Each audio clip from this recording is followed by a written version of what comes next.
by the way. Yeah, so that's when it was that. Apparently, that's when a lot of the reshoots were done. Yeah, but there you go. Good morning.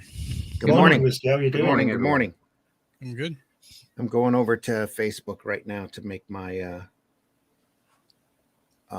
feed there live and open for everybody. Yep, still got the lock on it. Isn't that wonderful? Public. Come on in, folks. We see you out there. If you're listening or if you're watching us on YouTube or on my Facebook page, welcome in. Come on in. Marvi is in the house. Good morning, everyone. I'm spending the day with my wife. Just wanted to wish you all a great day. Have fun, and I'll see you soon. Okay. You have a great day, too. Have a good day, Marv. You too, Marv. Yeah. And Mrs. Marv. Mrs. Marv. Mrs. Marv. Yep. Marv's bird. Dragging him out of the house. Yeah. Bird. Oh, you can't say that. Anyway. Oh, well. Is it okay for me to tap my wife on the bottom? Is that all right? Oh. It's okay for me to tap mine. That's fine, fair enough. There's no cross-pollination going on here. She's not bothered. I'm not that modern.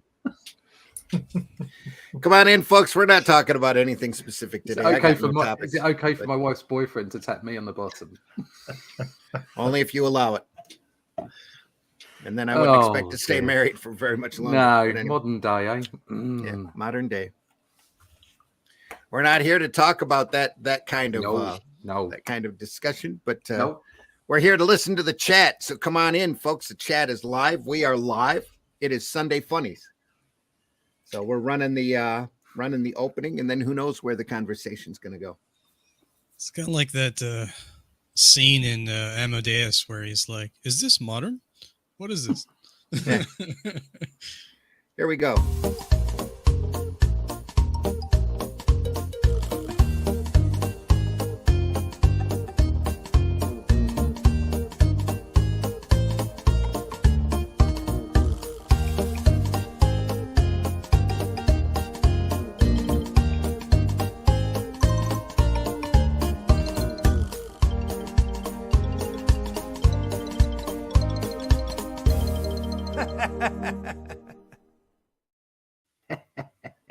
Almost time for a new opening. Yeah. Welcome in, folks. Come on in. After that pregnant pause, I'm your host, Randy Zimmerman. I've been doing this for years. Glenn's been doing this for years. Russ has been doing this for years.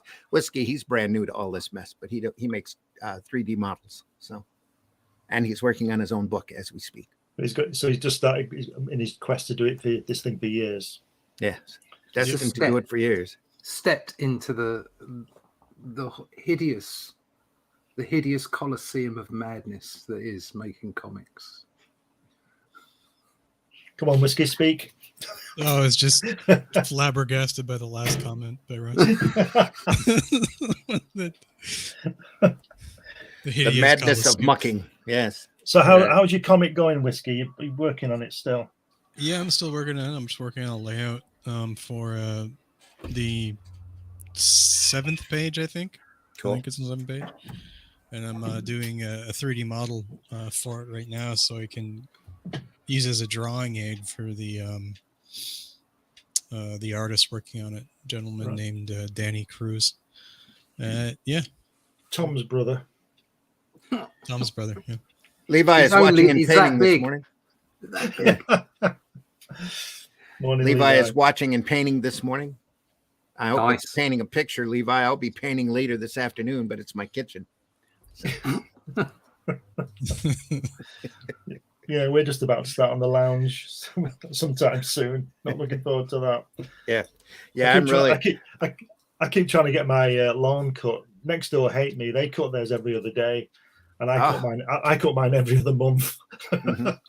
Yeah. Well, I've not been able to get out to my lawn that much. I got cut about a month ago, and prior to that, it hadn't been cut since before Christmas. Yeah, you're gonna have to take that scythe that you draw death with. Yeah. But because my wife's been with my father-in-law because he's very, very ill, so we're only getting a couple of days a week together, and at the moment. Anyway, the grass had grown up. It was like up to my chest in place. It was just ridiculous. You have a small yard? The garden's about 100 foot long.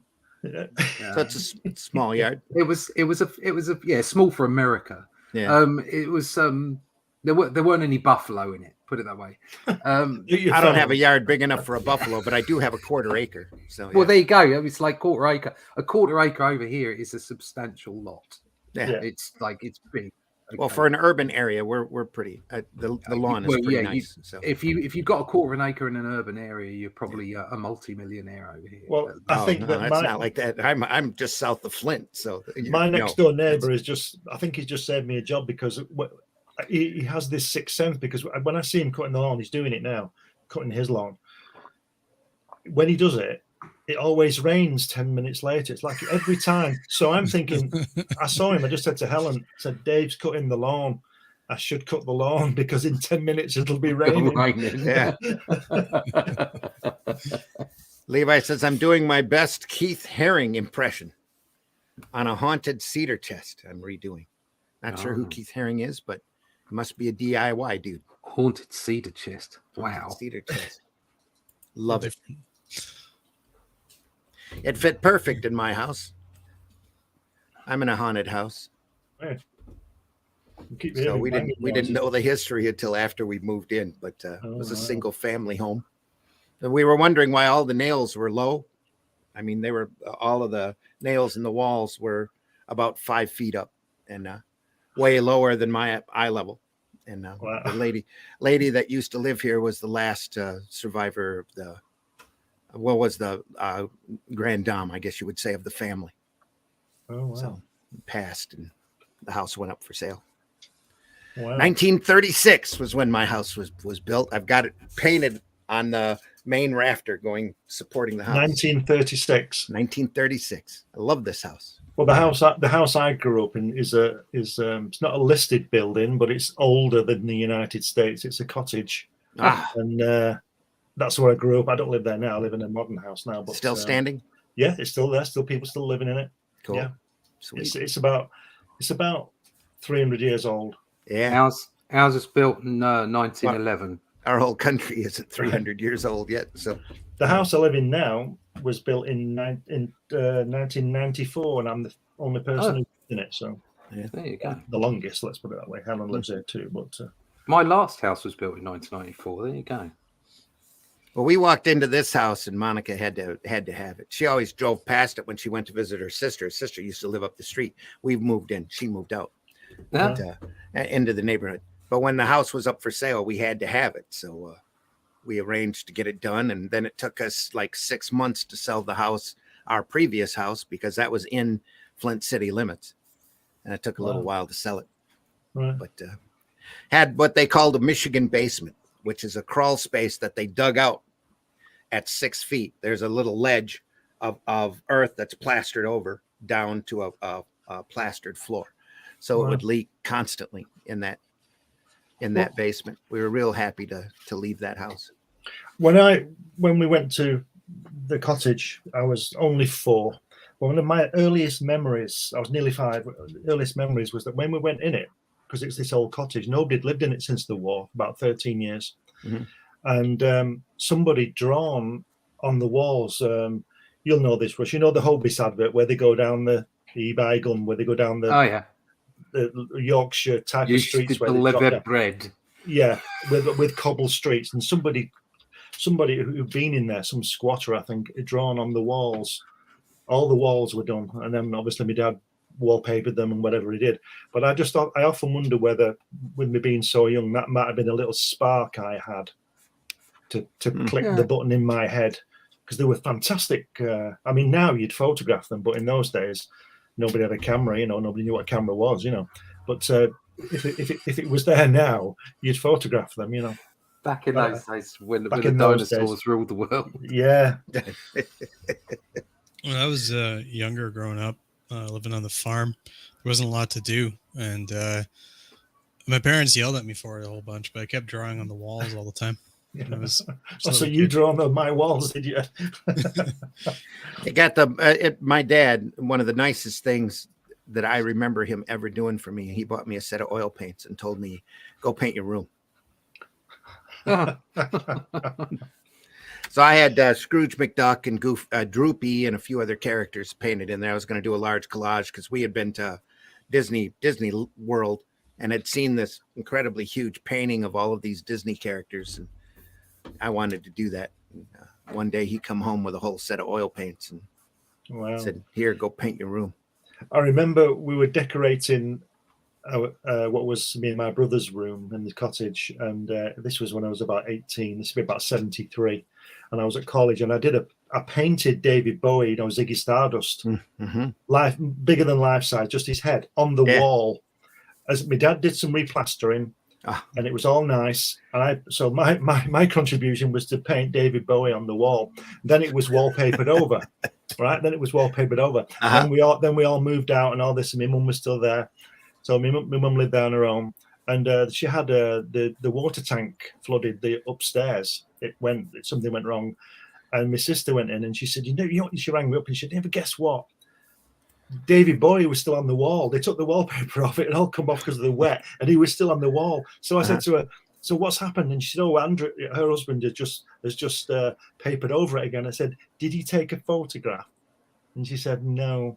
Because I'd love to have seen it, Always thinking ahead.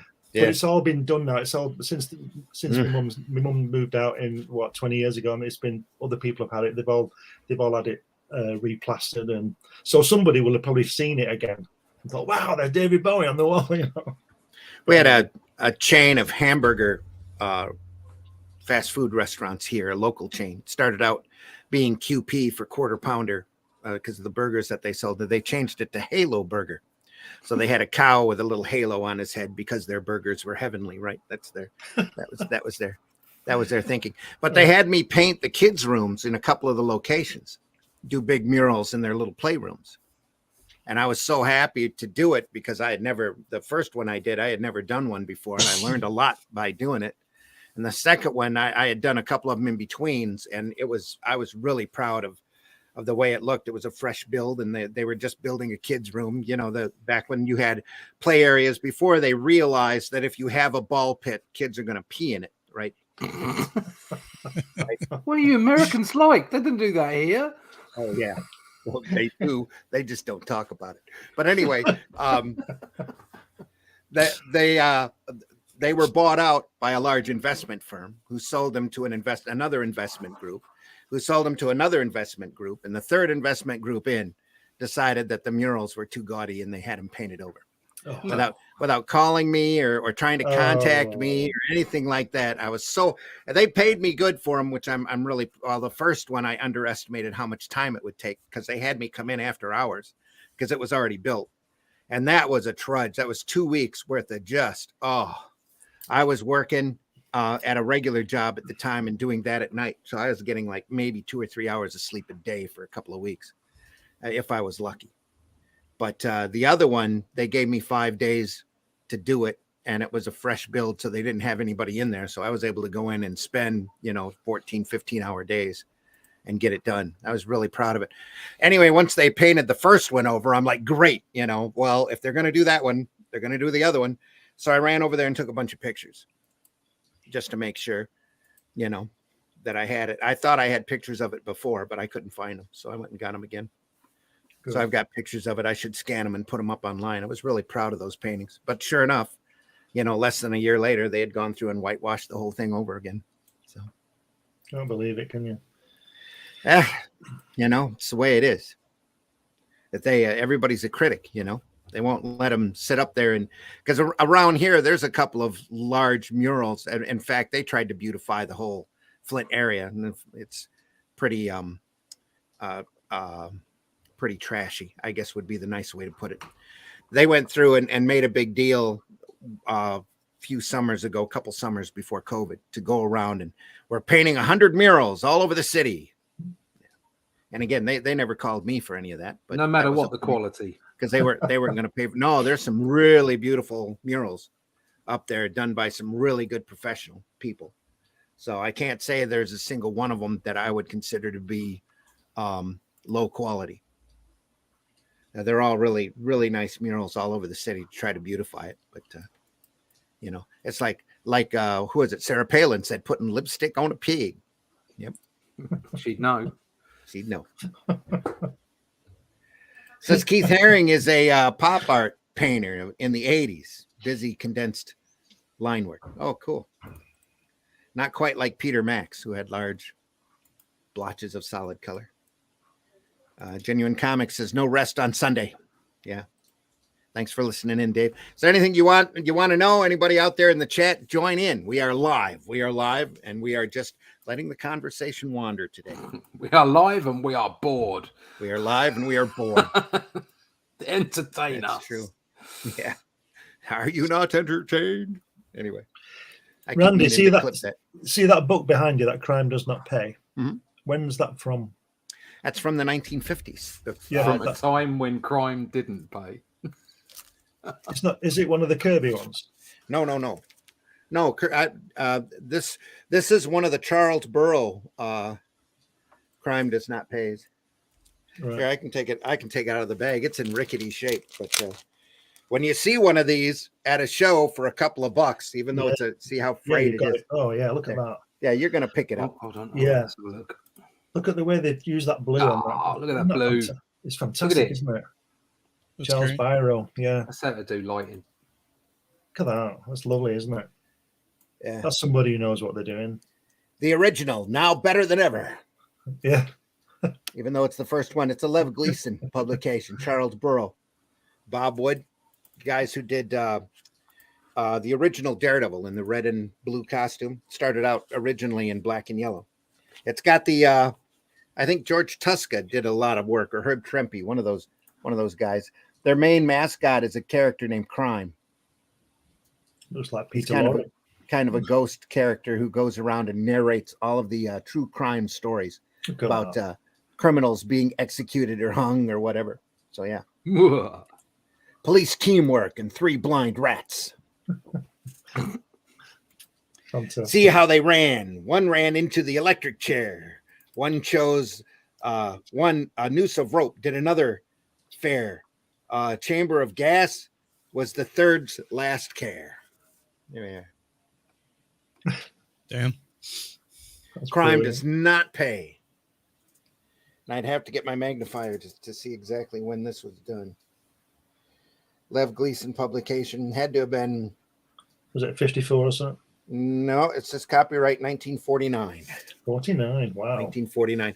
Crime Does Not Pay has got a real interesting history in old comics. They were one of the instigators, one of the triggers for the Comic Code Authority, along with EC Comics, because this comic at the time sold millions. We're talking like 3 to 4 million every month, constantly on a regular basis. Had true life crime stories. It's really the forebearer of the true crime TV channels. You know, or the TV shows you get out there today. And kids would pick it up and learn about all the evil that criminals do and how they always pay for it in the end by being caught and electrocuted or hung or gas chambered, just like that first story. So, but it also had just about every kind of violence that you could ever imagine. Every type of any violent thing one person can do to the next was covered in this book, and a lot of times it was on the cover. So that's where your gouging eye motif came into play. There's a few of those. There's a classic one, and I used to have a collection. Dark Horse did a reprint book of some of the better stories. On it, one of the covers has got a guy pressing his girlfriend's face onto a hot button. Yeah, I've seen that. Yeah, I think we showed that a few weeks ago.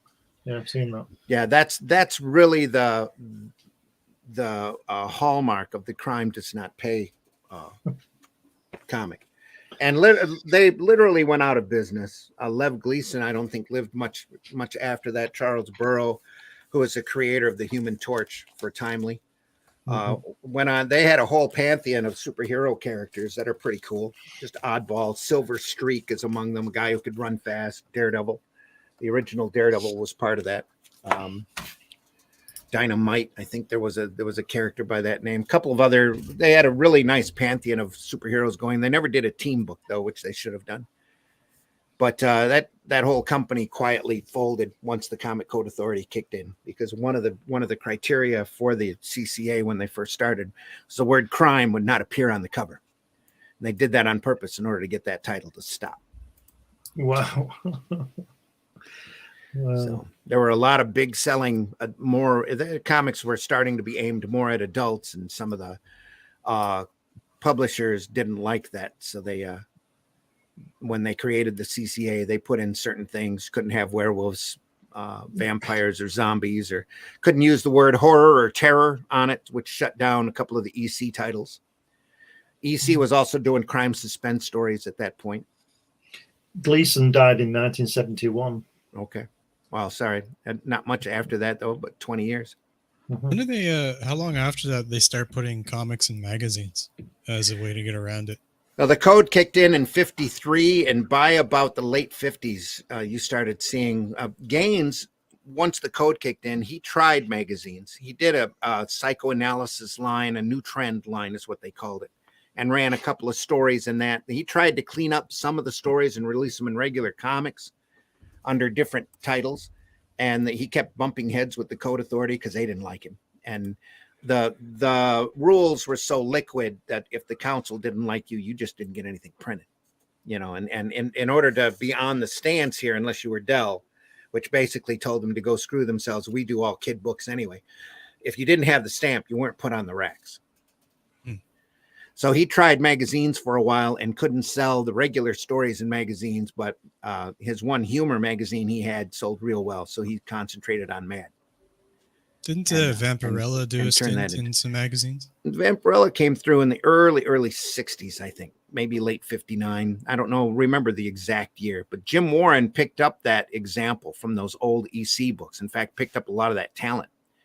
We've done a couple of episodes of Comics by Night, where we looked at the first few issues of Eerie Comics. And that has a lot of those guys that were working in EC were doing, just transferred over to Warren and just kept working. So, but that back then, anybody was scrounging for work. And if you knew comics and wanted to do comics, you really had to take it whatever you could find. That's back when Simon and Kirby created the romance comic. Kirby went out and did Boys Ranch with Joe Simon. They did Fighting American for a little while, which was kind of a communist satire parody, communism against democracy type book with a superhero character. So they were Black Magic come out, I think, during that time or right before. Kirby was doing a horror book called Black Magic. I don't know if you could have gotten away with that. Probably not with some of them covers that I remember. That was probably pre-code that happened. Dave says, I'm frustrated with Elon's decision to limit access to Twitter content. I don't dare browse there now because I need to make announcements later today. It's all stupid. Well, that's the problem with having private companies, just like Twitter before was a private company. You know, they probably want to cut down on people that are self-promoting, self-marketing, and not paying them. So I stopped hanging around, stopped paying for ads on Facebook real quick because I figured out that they'll throttle your exposure real fast. Big mistake. What are you saying, Whiskey? I was just saying it sucks for artists on Twitter because a lot of people share each other's stuff, right? So you'll do a retweet of and the next thing you know, you're rate limited, like suddenly, and it's. I didn't know that was a thing. I had no idea that he was starting that up, but it doesn't surprise me because he's got to try to make money off of that platform. In addition to that, allegedly, now posts you can't see them outside of actually being on Twitter. So if you post something that's on Twitter, you can't see it if you link to it. Unless you're a member already. Yeah. That's been going on for a while. Like you can't do external feeds. Everybody's like retracting now. Yeah. Like I had that IFTTT thing where you could post on one platform and then automatically get it reposted everywhere else, and you can't do that anymore. It's just not working. That's not how it's working. Yeah. No, it's probably ruined their business. I know Indie Comics Network stopped running on Twitter. So about a month or so ago. Yeah, I just post. I mean, I don't. I say thank you to people there. if they've bought my book, if they've got something nice to say, I'll say thank you. Other than that, I don't talk to people on Twitter. I simply just post art and repost things that I like. So I'll repost art that I like. Again, don't care who drew it, don't care where it comes from. If I like it, I'll repost it. Sure, it's as simple as that. And that's the only interaction I do over there. And in fact, for most of my social media comes in the form of here's an image. That's it. I tend not to talk to people on it. I think it's unless I know them, I think it's always been going this way, in the way that they suck people in, don't they? People, it's free. Everybody gets to like it. They use it. They love it. People, like the kids, have got their faces in the phone all the time these days. Then all of a sudden they've got to pay for it, and it's only £5 a month. It's only £10 a month. It's only because am I right in saying that Elon's doing that on Twitter, where you can pay for an account to get everything? I've heard. You get all the subscription stuff with it, and you supposedly get boosted or whatever. But there's no guarantee there either, right? I'm giving it a go for a few months just to see. I've done it just to see, because it's cheap. It's only like £5-6 a month or something. And it's like, right, okay, I'll give that a go and see what happens and see if any of the posts get boosted. If they don't, I'll just stop it. But social media is becoming less and less social. It has never really been social. No, but you know what I mean. It's especially once they realize they could run their own platform and bar and block people. It's become back in the day of MySpace. Social media was, hey, look what I've got here. Do you want to see this? Can I share this with you? And now it's become stay in your lane, stay in your little echo chamber. Don't say something you're not supposed to. Oh yeah. And if you really want to get profiled in any way, if you really want to extend your reach, you have to pay for it in a big way. Yeah. And even then, it's not guaranteed. So it's like, right, okay. I've always had my own website. I never used Facebook or Twitter or something like that as my website. Never, ever, ever. And you should always have your own website. If I had more money, I'd even host videos there. But YouTube, though, I'm not coming onto YouTube and giving my personal opinions on anything other than I like this comic or I don't like that comic, or I think the comic industry is being a bit stupid, which they are. It's objectively true. For lots of different reasons. But I just don't get noticed enough. I've got like 700 subscribers. Even if I had 5,000 subscribers, I wouldn't be noticed enough for YouTube to throttle me. So it's like, might as well use it. But YouTube's gotten pretty bad. They keep changing their rules and tightening down on restrictions and all of this stuff. But again, if you're not monetized, then they ignore you basically. So it doesn't really matter. I know they offered. Nita mentioned they offered her to monetize, and she looked at the rules and said, "No, thanks." Well, apparently they're talking about, because of the fact that they're not making as much money as they were, they're talking about taking it down to 500 subscribers, not 1,000. Yeah. But the point of the 1,000 was always not to make money out of it. But once you got over the 1,000, it was like the algorithm started pushing you a bit more, so you could get to more people. But I think if they take it down to 500, that's not what's going to happen. There will still be an algorithm level that you have to get over. Yeah. So. They're having a hard time holding on to viewership anyway, because there's so many other platforms that have sprung up that'll host videos. Yeah, that will host videos that, it's...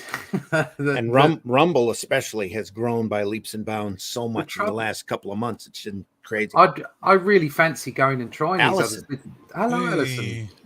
Thanks for joining us. The trouble with Rumble is it instantly hit the ground when people started moving from YouTube as kind of like a political place. Yeah. And I'm not interested in that. I'm just interested in sharing art, and looking at comics and that kind of thing. Right. And so as soon as you go to some place like Rumble, for instance, it's like it's just full of politics. It's like, oh, right.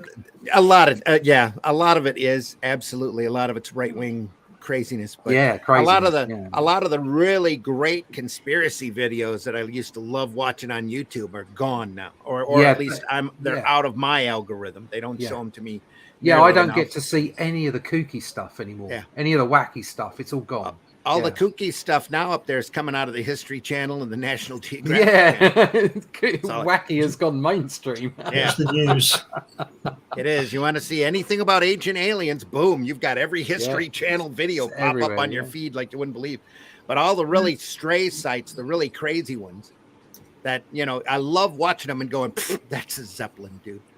Or that's a balloon. You're stupid. That kind of stuff. Oh, look, it's a big UFO. Nobody can explain where it came from. Oh, yeah, okay. It's a cloud. Yeah, it's somebody's eaten a pie and thrown the dish, and it's like that's all it is. Here's a frisbee. There you go. It's a bit of peanut butter stuck on the lens. Yep. Yeah. You're right. They were fun, and for them to be taken out, it's like, well, all it was a bit of fun. What's wrong with you? I have a space weather channel that I love, and they'll show videos of the sun, with a disc in front of it in case there's an ejection or whatever, and they show how that goes. One time they had a comet come zooming right into the sun, and then turn and leave. And they said, we don't know what that was. We don't know what that was. They were honest, though. We don't know. We don't have an explanation for it, but look at this. Okay. That wasn't supposed to happen. It did happen, but that is the best way to explain something is when you don't know what it is, to say, I don't know. So we don't know what that was, but it's veering away from the sun. But nobody believes them anyway, because when these government agencies say we don't know what it is, everybody thinks, yes, you do. And maybe they don't. Well, now everybody knows. Yeah. The problem goes back a long way. It's like if they'd have just said we don't know instead of it's swamp gas. Okay, maybe people would listen to them a little bit more. That I just found out recently that swamp gas story happened about a half an hour away from my house. Yeah, down here in Brighton, Michigan, and I'm like, really? Wow, that's cool. There's one that happened. It's just gas. Yeah. There's one that happened up in New Hampshire too. It's considered one of the biggest spots where people saw a UFO. It's up at Merry Meeting Lake in New Hampshire, and people were like, "Oh, it probably was swamp gas." I'm like, well, it's not a swamp. But people saw something. It wasn't swamp gas. I don't think it was a UFO. It was not identified flying object. I don't think it was little green men, but they saw something. And that can't be disputed. They saw something. Well, we've gone so far here in the government, like I'm part of the government. I'm not. But our government has gone so far past the Cold War that this stuff started happening during the Cold War. They started getting technology that they didn't know how to explain, that they thought that they could give them an advantage over all the other countries with. So, they took ships and they hit them, and then they backwards engineered them, or did their best to try to do it. But now, everybody knows, everybody's got this stuff running around all over the place. Anybody who's had a friend or a associate that's worked for the DOD, they've been told, as far as the NDAs will allow them to tell you, that all of this shit's probably real anyway.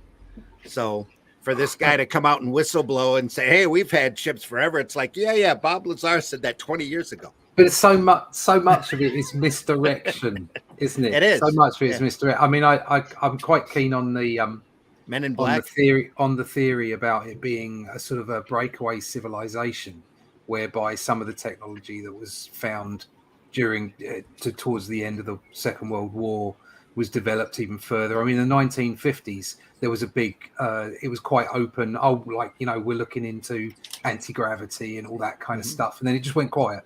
Mm-hmm. Just like nobody ever spoke about it again. Yeah. And it's like this concept that maybe some of the larger corporations with some of the black version of the government, because of the budgets, have diverted some of this technology off and are using it for their own means and their own resources and what have you. And just the average person sees it in the sky and go, oh, little green men. And actually, it's just our stuff. We just haven't told anybody. And of course, if they've got that kind of technology, and you get to a point with the world economy that you say, okay, no more coal, no more oil, no more nothing like that, nothing at all. Okay, because we've got this technology now, and it's so useful energy-wise that it would completely change the landscape of the global economy literally overnight. Mm-hmm. That's kind of quite a scary thing. and you could understand why they keep that to themselves. So a little bit more of a sort of a terrestrial view of maybe what's going on. Well, I just watched a Y-Files about that just yesterday. Okay. And the way they treated Tesla. It's like, oh. Yeah. I mean, there's certainly something going on with Tesla. He's definitely had stuff, didn't he? So 80 boxes, 60 of which they'll admit exist. Yeah. Mm-hmm. Yeah. It's the other 20 that you have to worry about what they're saying. And he packed them himself, apparently. Oh. So way back when he didn't have anything to do but feed pigeons. I'm always skeptical about stories of advanced technology and stuff like that, because we're like, with military budgets and things like that, they have to eventually they're going to run out of a pace of being able to fund the latest technology they have to keep up with like war efforts and like countermeasures, to the point where you either have to use it or lose it. Mm-hmm. So if there's like hidden technology that they're not, developing and pushing to the forefront, like to deter their enemies, what's the point of it? Well, that's because it's not as straightforward as that, is it? I mean, if you look at the wars in Iraq, you look at the wars at Iraq and Ukraine. Okay, I'm just going to say this out loud. All right. Yeah. Like Putin's a bad boy. He's a bad man. You don't go around invading countries. All right. Yeah. But we invaded a country in Iraq in 2003. Okay, it didn't bother us. We did it. These wars are perpetual. They're perpetual wars, and they make a huge amount of money. Yeah. You don't just end them by saying, "Look, we've got a spaceship." All right, because you're not going to make any more money. Papa Joe, just a couple of days ago, still thinks we've got a big war in Iraq.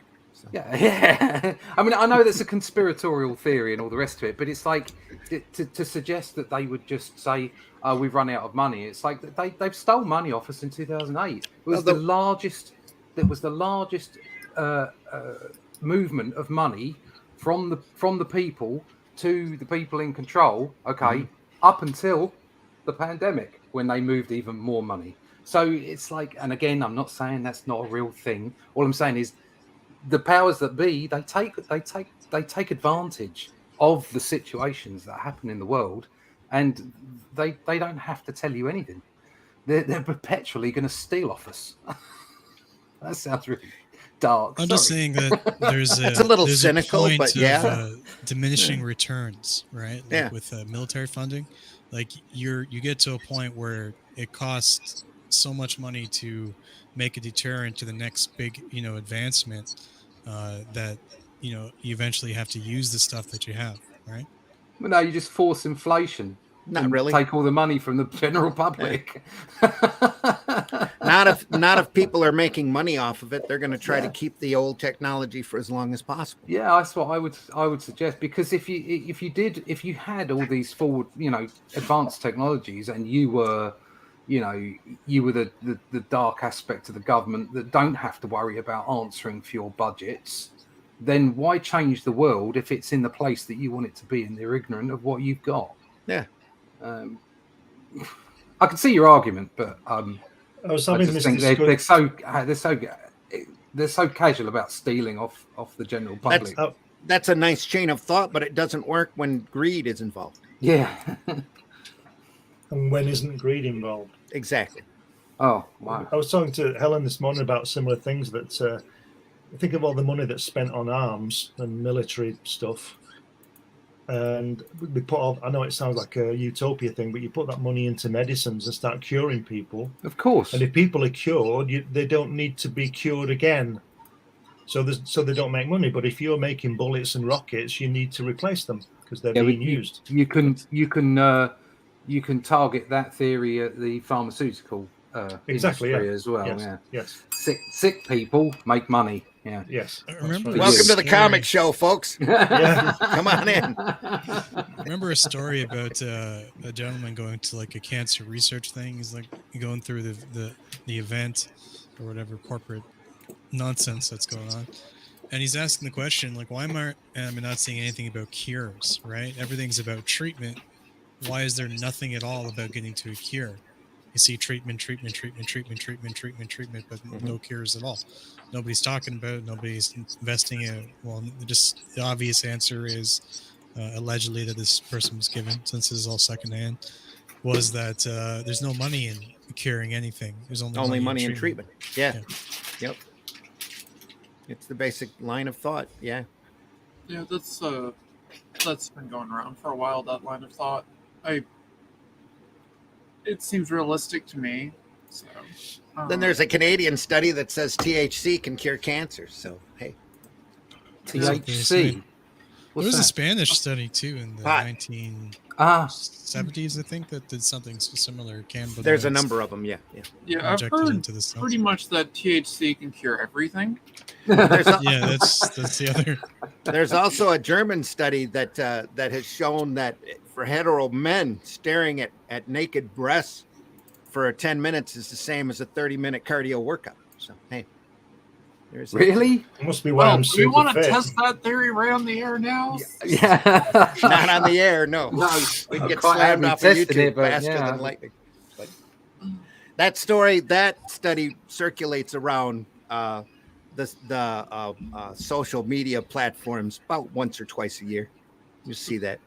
I've seen that a lot. And it's always a German study. Yeah. It's always a German study. It's always the Germans. I don't know. The Germans. Yeah. Blame the Germans for that. Blame the Germans. Well, Matt Black Gaming. Morning, afternoon, all. Morning. Morning, Matt Black. Hope you're doing well. We're just listening to the chat this morning and having idle chatter. So it's a chat. So, here we go. Maybe we were talking about Crime Does Not Pay earlier. Yeah. Comics. Crime Does Not Pay is a great book.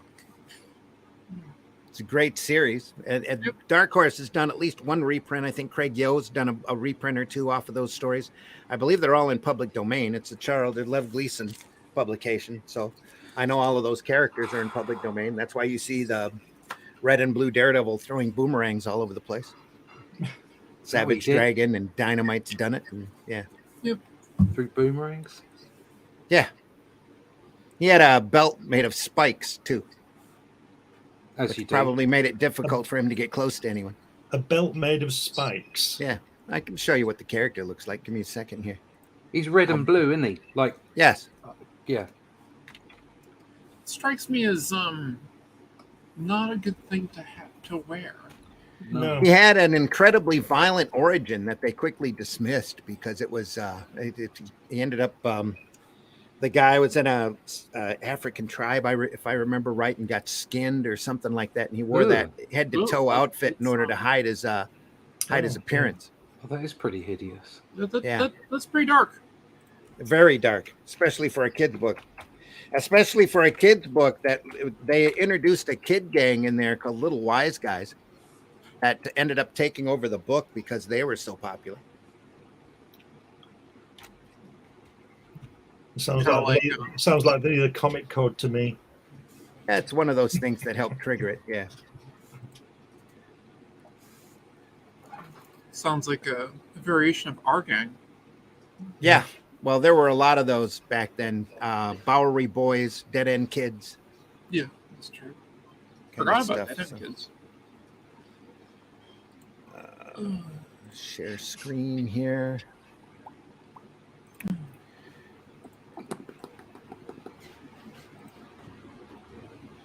There we are. There we are. He's the red and blue guy with the spiked belt throwing boomerangs. It's going after the Claw. That's great. Which is your horrible Asian stereotype. I was going to say, yeah, it's a yellow peril villain. Bad guy, yeah, yellow peril villain. Although Steranko was very close to that as well.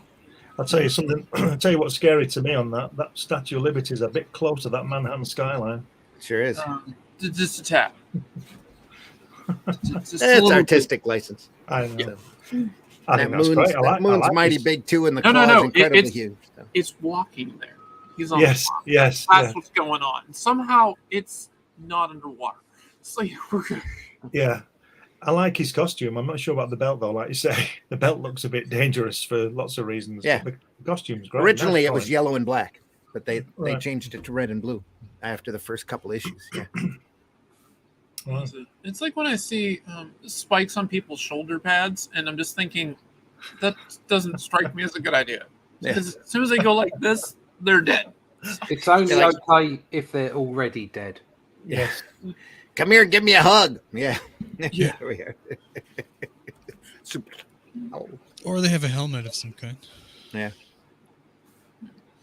Was it those wrestlers with the Road Warriors or something? Yeah, the Warriors. Yeah, I remember them. The Guar? two big bald guys. Yeah, something like that. Yeah, I remember them. Guar, the Road Warriors, whatever. Like Guar. Yeah. It's all foam rubber. Yep. Foam rubber. For Guar, at least. Yeah. Probably was for the Road Warriors, too. Probably was. I think they're the Road Warriors. I don't remember. But Yeah, I think it was because they were kind of like taking their idea from Mad Max, weren't they? Yeah. There's a great movie I haven't seen in a while. Isn't Guar a band as well? Yeah. They do Guar's a band. That's who I was referring to. Yeah, they do. They do large rock and roll stage shows, kind of like Kiss on acid. I would. Yeah, that's a way of putting it.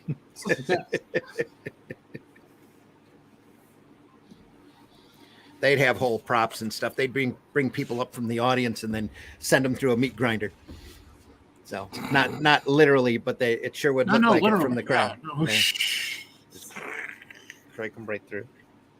Great shows. Anyway, good big comic fans too. You don't want to be in the front like this today.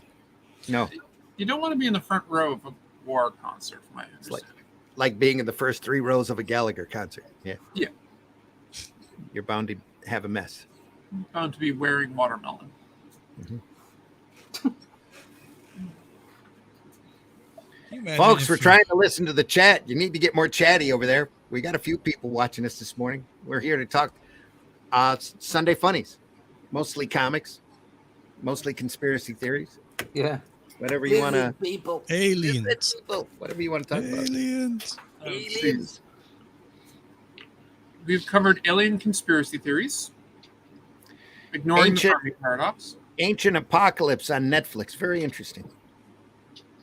I sit and watch that every once in a while. The Ancient Apocalypse. So far, I've watched a few of them, and it's very much Graham Hancock, who's the presenter and the writer. It's very much Graham Hancock's theories light. Yeah. It's not giving you the full. Well, it's a good introduction to the woohoo-ness. Yeah, it's an introduction. Mm-hmm. Well, it's not. In all fairness to Graham Hancock, it isn't really woohoo. It's just saying that maybe history isn't quite right. Well, seriously, history isn't quite right. Well, the only thing we know is what we don't know. Exactly, and the fact that we don't know everything. Yeah, he has some. Obviously, a lot of it's circumstantial, but also there are so many things like. So much of the stuff in the Amazon rainforest that's slowly turning up, and the fact that mainstream archaeology, will not sort of even think about the idea that maybe they've got it slightly wrong until they're forced to by being slapped in the face by something. He does that. I think he has a massive point. And I remember watching something. I think it was either the BBC or Channel 4 back in the 90s when I first found out about Graham Hancock. And he was told, don't do the program. And he's like, no, I'm sure they'll be fine. Did the program, and they absolutely destroyed him. Yeah. Because they didn't want to even perpetuate the fact that he might be saying something that might have some truth in it. And that's always the same with conspiracy theories. It's like swamp gas. Well, you have to have those people out there asking more questions, even if they sound like stupid questions. They need to be looked at. If you come from the mainstream and you say, no, we're not even listening to your questions. Yeah. You are obviously a heretic and we have no time to talk to you. And whatever you're saying, you must be mad. Normal, ordinary, sane-minded people will go, well, that sounds dodgy. Mm-hmm. It's just a natural reaction. It's like censorship. As soon as you jump up and down and say you cannot say something, people want to listen to it. Yeah, it's the Conan Doyle thing, isn't it? I've said before in Sherlock Holmes when he says, what is it? If you eliminate the impossible, whatever's left, however improbable, must be the truth. Yeah, Spock said that. That's the Doyle fallacy. Data. Yeah. Spock said that as well. And he also said only Nixon could go to China. But, Well, I mean, one of the things about archaeology and all that other stuff is they have to take into account other factors. For instance, geology is a big thing, and anthropology, and how they all kind of link and work in that sense of how they're trying to find stuff.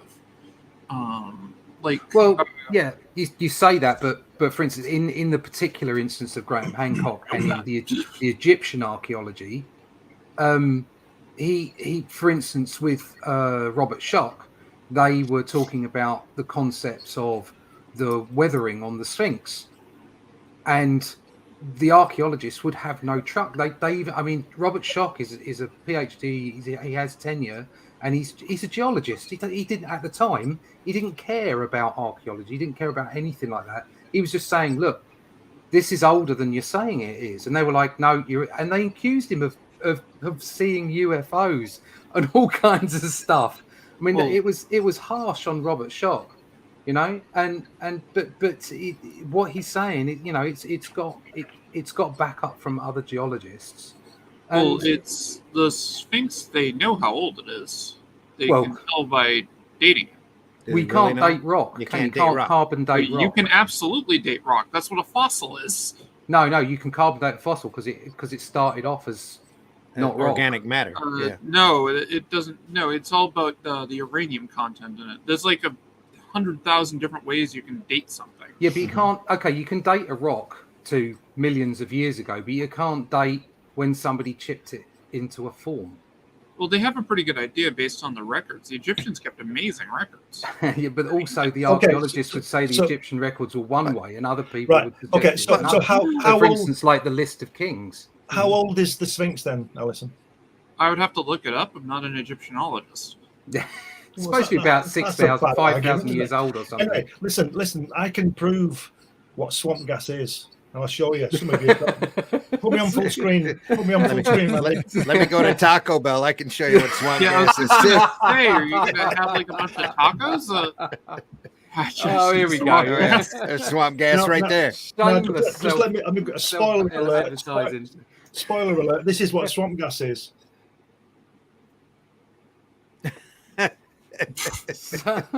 Sure. And you can get that from me. I think you two. I think Randy and Russ have already got one. They should have. Hashtag always promote. Yeah. Always promote. There he is. Look, there he is. Okay, so like on his way. There, look at this. Oh, that foil that crunches back into position. All over the place. Look. Sheets of it everywhere. There you go. But it was swamp gas. I like the thought, though, that the Egyptians were just graffiti artists. They went into these old monuments and just claimed them for themselves and started typing in all of these facts, making stuff up. Oh, what happened next? Hey. I'm not a geologist. That's funny. I'm not a geologist. I'm not an expert on anything, but I reckon that those pyramids were already there. They just claimed them because anybody who can spend his country's resources and take 30 years and move 2.5 million rocks 400 miles in as a monument to him or her, they're going to tell you how they did it and why they did it on the walls, and it doesn't tell you. Well, so those things were there. They're figuring out they were there when the Egyptians. They're thinking that they were there when the Egyptians got there, and because they were there when the Egyptians got there, they were sacred, so they buried their important people in it. No, they know how they made anybody in the pyramids. They're not tombs. The tombs are the Valley of the Kings. They're giant harmonic power generators. That's what they figured out. Well, that's a conspiracy theory. Yeah. That's what it's all about today, conspiracy theories. But they've been raided and things have, all of our archaeology is based on what we're able to find now or run hypotheses out of from the artifacts that we're able to find. But way back when, we didn't care. The people that overran this country, 3 or 4 times over, just went through, especially if it didn't fit a narrative, they just destroyed this stuff. We've had a bunch of ancient tablets found up around in this area, and they just chalked them off as a hoax and said, it's just some guy trying to make money. There's so much of this stuff that has happened, so muddled. Now, all we know is what we're able to hypothesize by what little is left. Well, okay, so I had somebody try to tell me at one point that Noah's Ark was real. Okay. That it actually happened. That there was a worldwide global flood and it destroyed everything. Mm-hmm. There's no archaeological evidence of anything like that having happened. There's nothing like that. Wait, actually, the sea theory, there was no, they proved that recently. There was a Babylon Bee article. No, not the Bee article about it. No, I'm saying serious. They proved it recently. Let me finish. Don't argue with Alison. Whiskey, you'll be wrong. I don't think there's any proof of Noah's Ark. I don't believe. Not the Ark. However, there is geological proof. There's one in Tennessee right now. Large floods. No, there's large floods. They happen everywhere, but the global flood thing is not there. And also, if you look at the whole Noah's Ark thing, it goes back to the Epic of Gilgamesh. It goes back to most of the Bible is regurgitated stuff from the Sumerians, pretty much the entirety of the Bible. Wow, we got into religion now, folks. Okay. No. Just the fact that somebody copied it from the Sumerians. The Sumerians and the Babylonians and the Canaanites. But anyway, so one of the ways I was able to basically they were saying that there was this worldwide global flood, and one of the things about it is I just brought up limestone creation. One of the things about limestone is the amount of heat that you need to generate limestone. And they were saying that over the course of a year that all the limestone was made. Because that's how long the global flood was supposed to last. 1 year? 1 year. They said the global flood lasted, and that's what created the limestone deposits. Okay. So I said, let's just take 500 million years. And I broke it down. That would be 5.6 raised 10 times 27 joules of energy that would have to be created. That's approximately 1 trillion 1 megaton H-bombs happening across the entire planet at one time. Mm-hmm. That effectively turns the planet into a sun. Mm-hmm. Yeah. But I think the things that I find interesting about somebody like Graham Hancock is that his suggestions are that there wasn't necessarily a global flood. There was a melt definitely back at the Younger Dryas where you had that 1,000-year interval between the two melts at the end of the last, the pausing of the last ice age, and there is now some geologic evidence to multiple strikes from comets, and that the first strike froze us up, and the second strike warmed us up because one went into an ice shelf, and the second one went into the sea, and because of the way that the atmosphere reacted with it, and that in itself increased the. In the first case, it helped to effectively kill off the large flora and fauna at the time, the gigantic flora and fauna at the time, and in the second case, where there had been some kind of civilization around the coastal areas, the sea rises came in and took it out. Sorry. The megafauna were actually killed by a supernova. Well, there is that as well, because that's what the other thing he was talking about is that there are some theories that are suggesting there were ejections from our sun and possibly supernova as well. No, it was a supernova. They know. I could go back and find the exact one, but again, that would be a theory. Okay, they're all theories. I got the article. Hold on. I found the article. What a scientific theory is? Theory. It's a theory. What is a scientific theory? It's a scientific. It's different than common. It's different than common nomenclature. A scientific theory is effectively scientific fact. When they say the theory of evolution, they're saying that it is fact, that is paradigm. For instance, evolution it's the most supported theory that they have. There's more evidence for evolution than there is for the theory of gravity. Mm-hmm. So when somebody says that it's a scientific theory, they're basically saying it's actual. There's a little bit of difference if you go into theoretical physics, because that bases more in mathematics than it does in observation. So, but that's what a scientific theory is. It's not like, oh, I have this theory that this could have happened. That would be a hypothesis. So when I say that they basically know that the supernova did this, and that's the primary killing. Yes, we have been struck by comets. You're absolutely right. But the megafauna, I believe, was destroyed by a supernova. I have to go back and find it. I remember learning about it in college. Like, that was something that came up a bunch of times. Well, there's a running theory out there that we're hit by a micronova every 12 to 13,000 years. Yeah, we're hit by all sorts of shit. From the, So, I mean, the sun's outer crust or the coronal layer hardens, and because there are all these legends about the Earth darkening for a certain amount of time, and then it blows out, and we are hit by the debris and by the radiation and the radiation that has built up. Yeah, not really debris; it'd be plasma, and it would break up. I think out of all of these. Before anyone continues on, because I've been waiting on this one. So I found the article. If you check out the private chat there, scientists discover an ocean that is underneath the ground, that is a massive ocean or under a surface bigger than all the seas above land. Mm-hmm. So that's where all the lizard people swim. Yeah. Where's the article? It's all under private chat. Okay. There's two. I'm pulling it up. Let me pull that up. It's on. I got two of them there. Oh. The original one that the Not the Bee, which is their non-parody one, sources as their thing. Unilad? Yeah, it's the one that they sourced.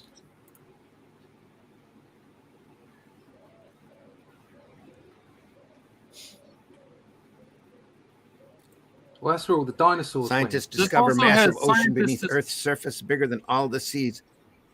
This also has where Quasar's running. Massive metal structure under surface of moon.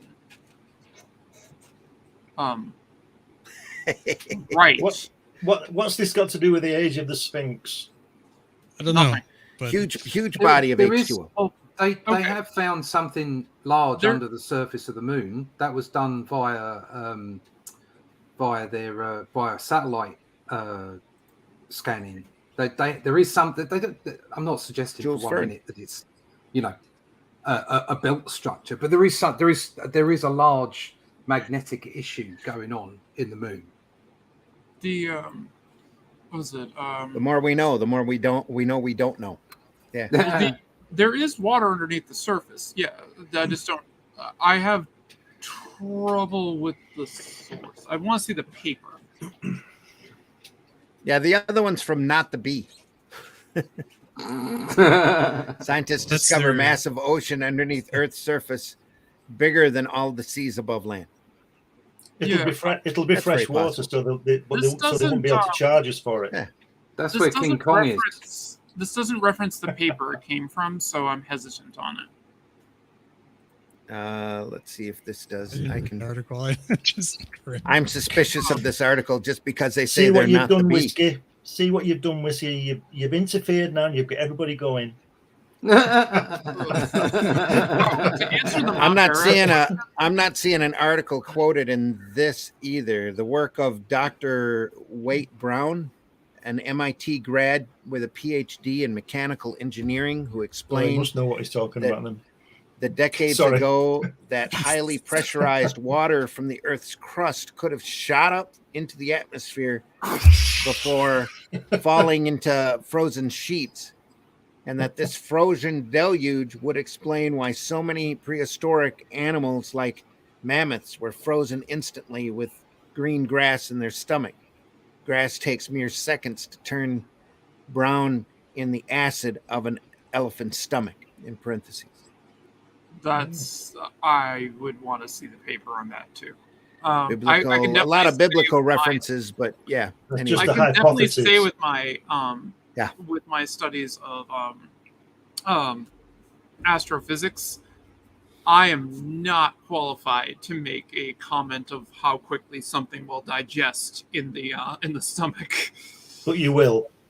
No, I won't. Well, I can make a few guesses on basic ways digestive acids work, but no. It's got to be at least 20 minutes or more for a chemical to reach chemical validity in your stomach, right? So you could probably apply the same to however long it takes to brown something in a pan, like a wilted vegetable. Well, I'm not even sure if so a half hour. We can speculate from. I just know our half hour. Advances in digestion were all formed up here at the tip of Michigan at Mackinac City, where a guy got shot in the gut, and the only way they could heal him was he had an open flap that went right into his stomach. So they did a bunch of digestive scientific studies by dropping meat directly into the stomach, sealing the flap, and looking at it over a period of time to see how much they had digested. Meat. I bet he was happy about that. I'm sure he was. Oh, to answer the Ararat question in the chat, they actually don't know what specific mountain was Ararat. They've got one over there called Ararat. But they have a mountain called Ararat, but they don't know if that was the quote unquote Ararat.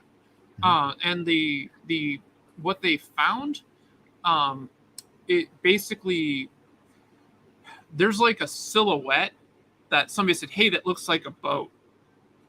Well, that's what. And they found supposedly bits. Apollo 15, bits of wood. That's what I heard. Fossilized bits of wood are faked. The guy who made them said that he faked Apollo them. 15 astronaut Jim Irwin said it was real, so I'm going to believe him. There you go. Sure. I got all my science knowledge off the internet, so it must be true. Well, Jim Irwin went, so he knows.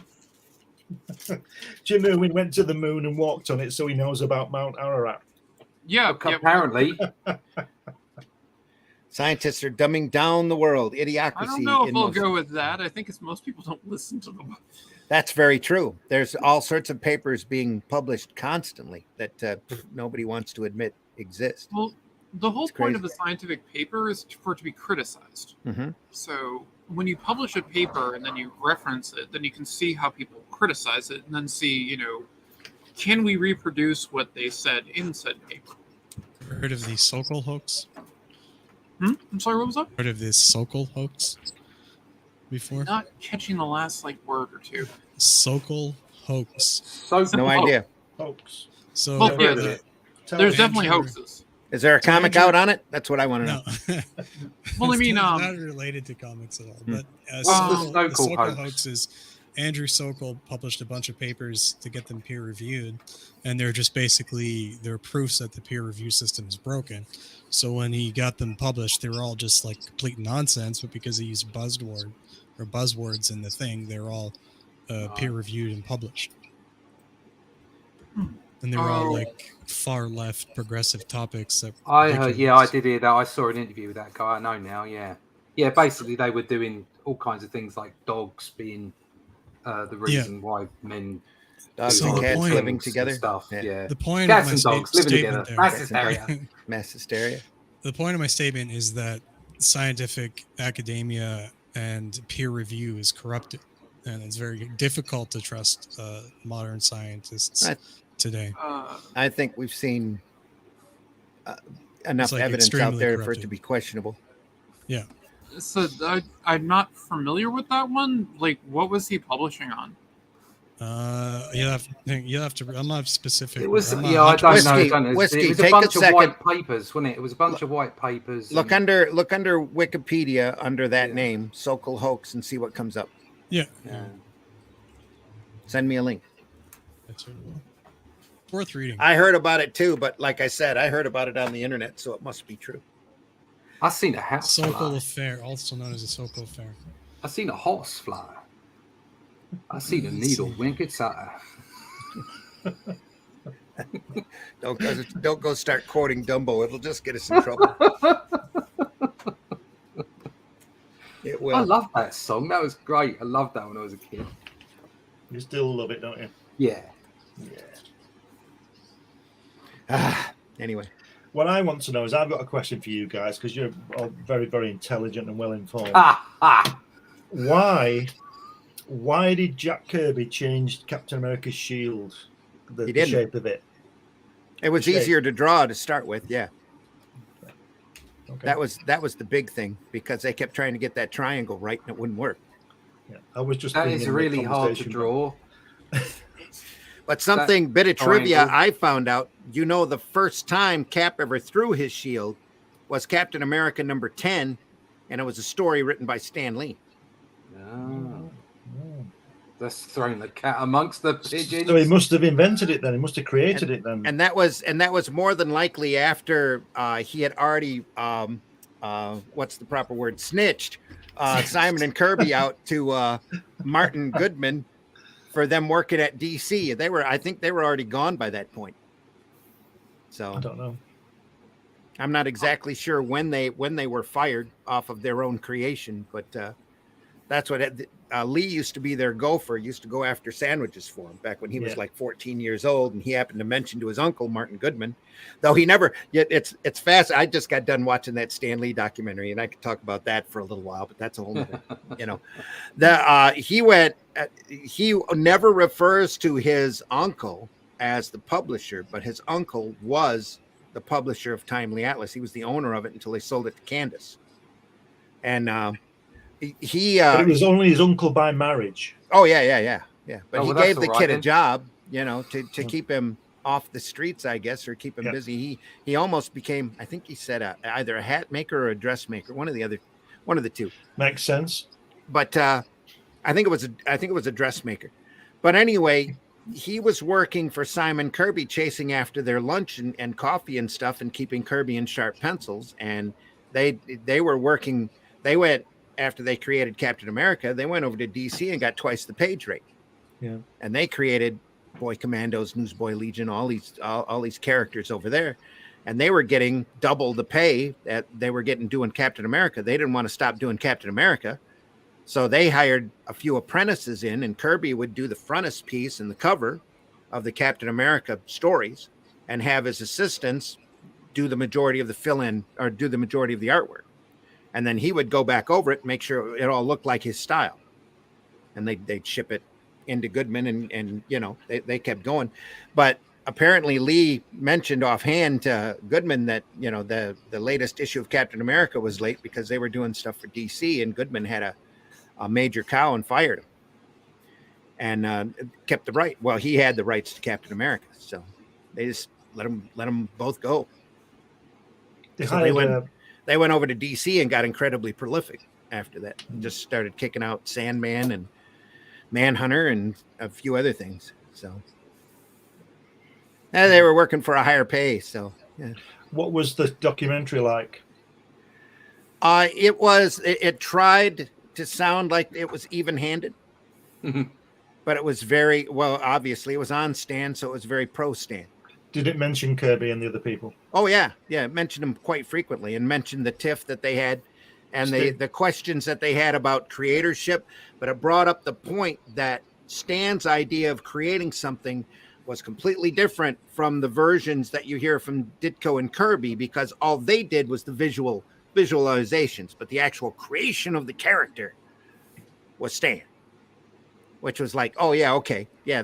They explained how the Marvel system worked. They explained that the Marvel went from doing scripts at the office to basically doing phone calls with these creators because these guys were that good and that competent.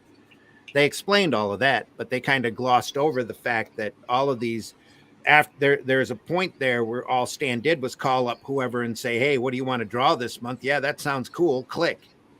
That was his whole. And then took a full writing credit. Once the pages came in, he'd take them home on a legal pad and write notations for dialogue and send that to the letterer along with the artwork. And that was his idea of fully writing the book. Yeah. But the germs of the idea, the creation of the villains and all the entire plot structure and situation all came from these guys who had been doing it for years that knew comic creation, like the back of their hand. And they were able to kick it out. It's not really telling you anything we didn't already know.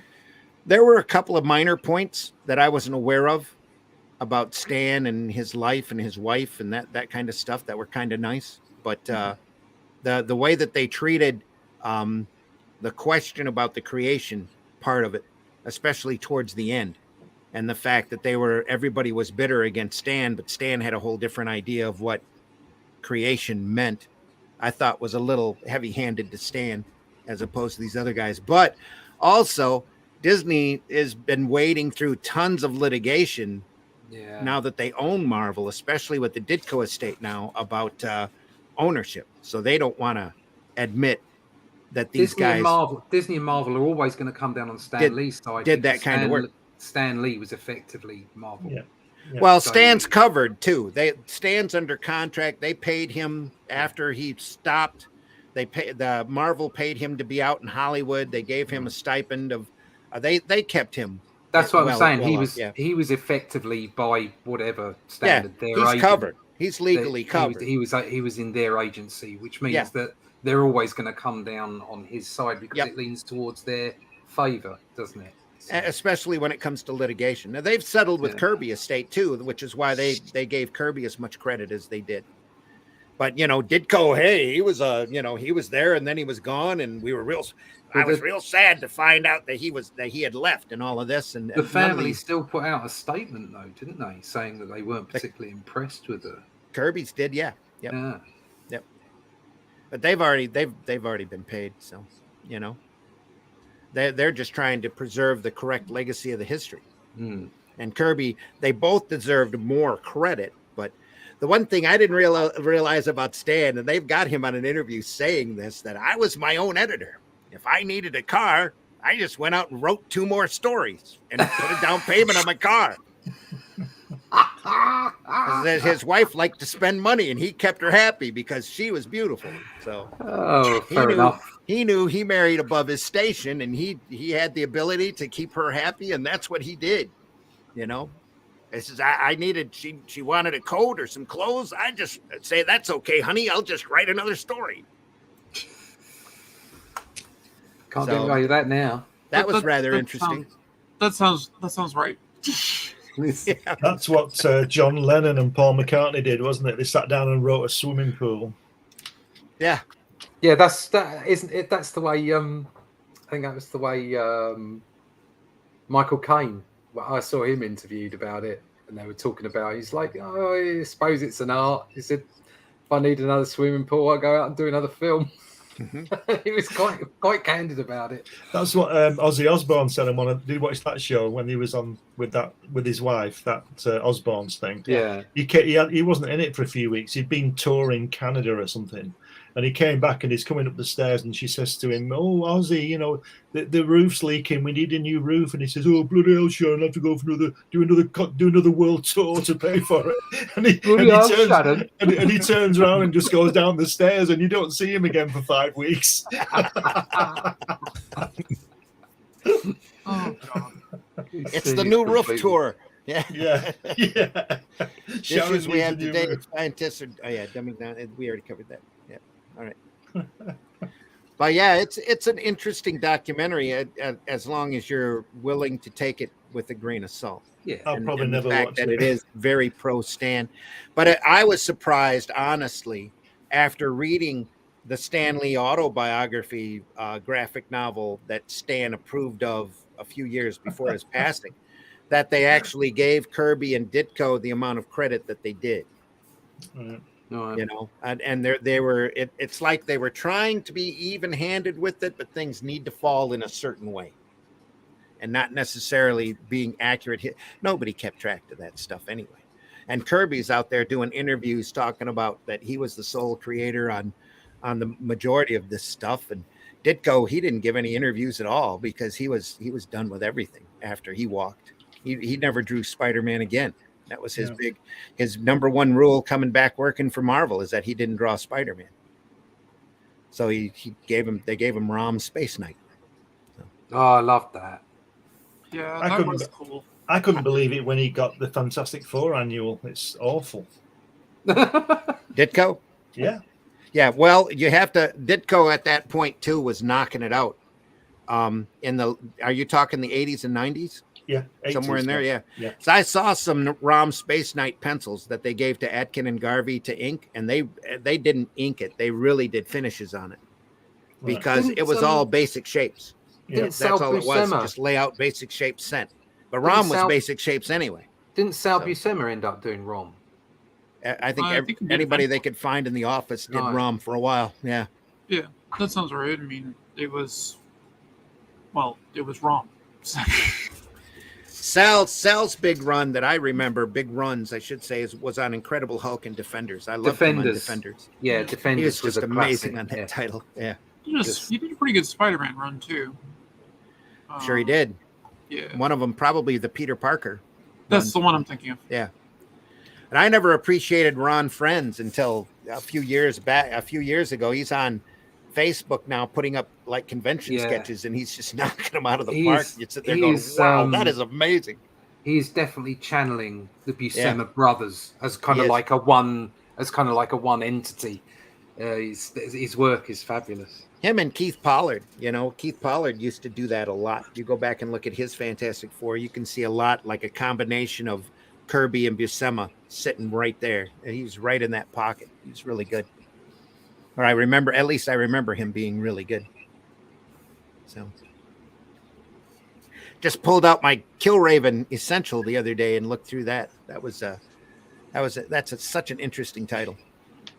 It's got some mixed art in that. That's why it's interesting. Yeah. You never know from issue to issue. You get P. Craig Russell doing the pencils, and you're like, yes. And then you see Jack Abel inked him. You're like, oh, okay. Just a lot of give and take there. There's a great story in there, one issue story that Keith Giffen did that looks exactly like Kirby.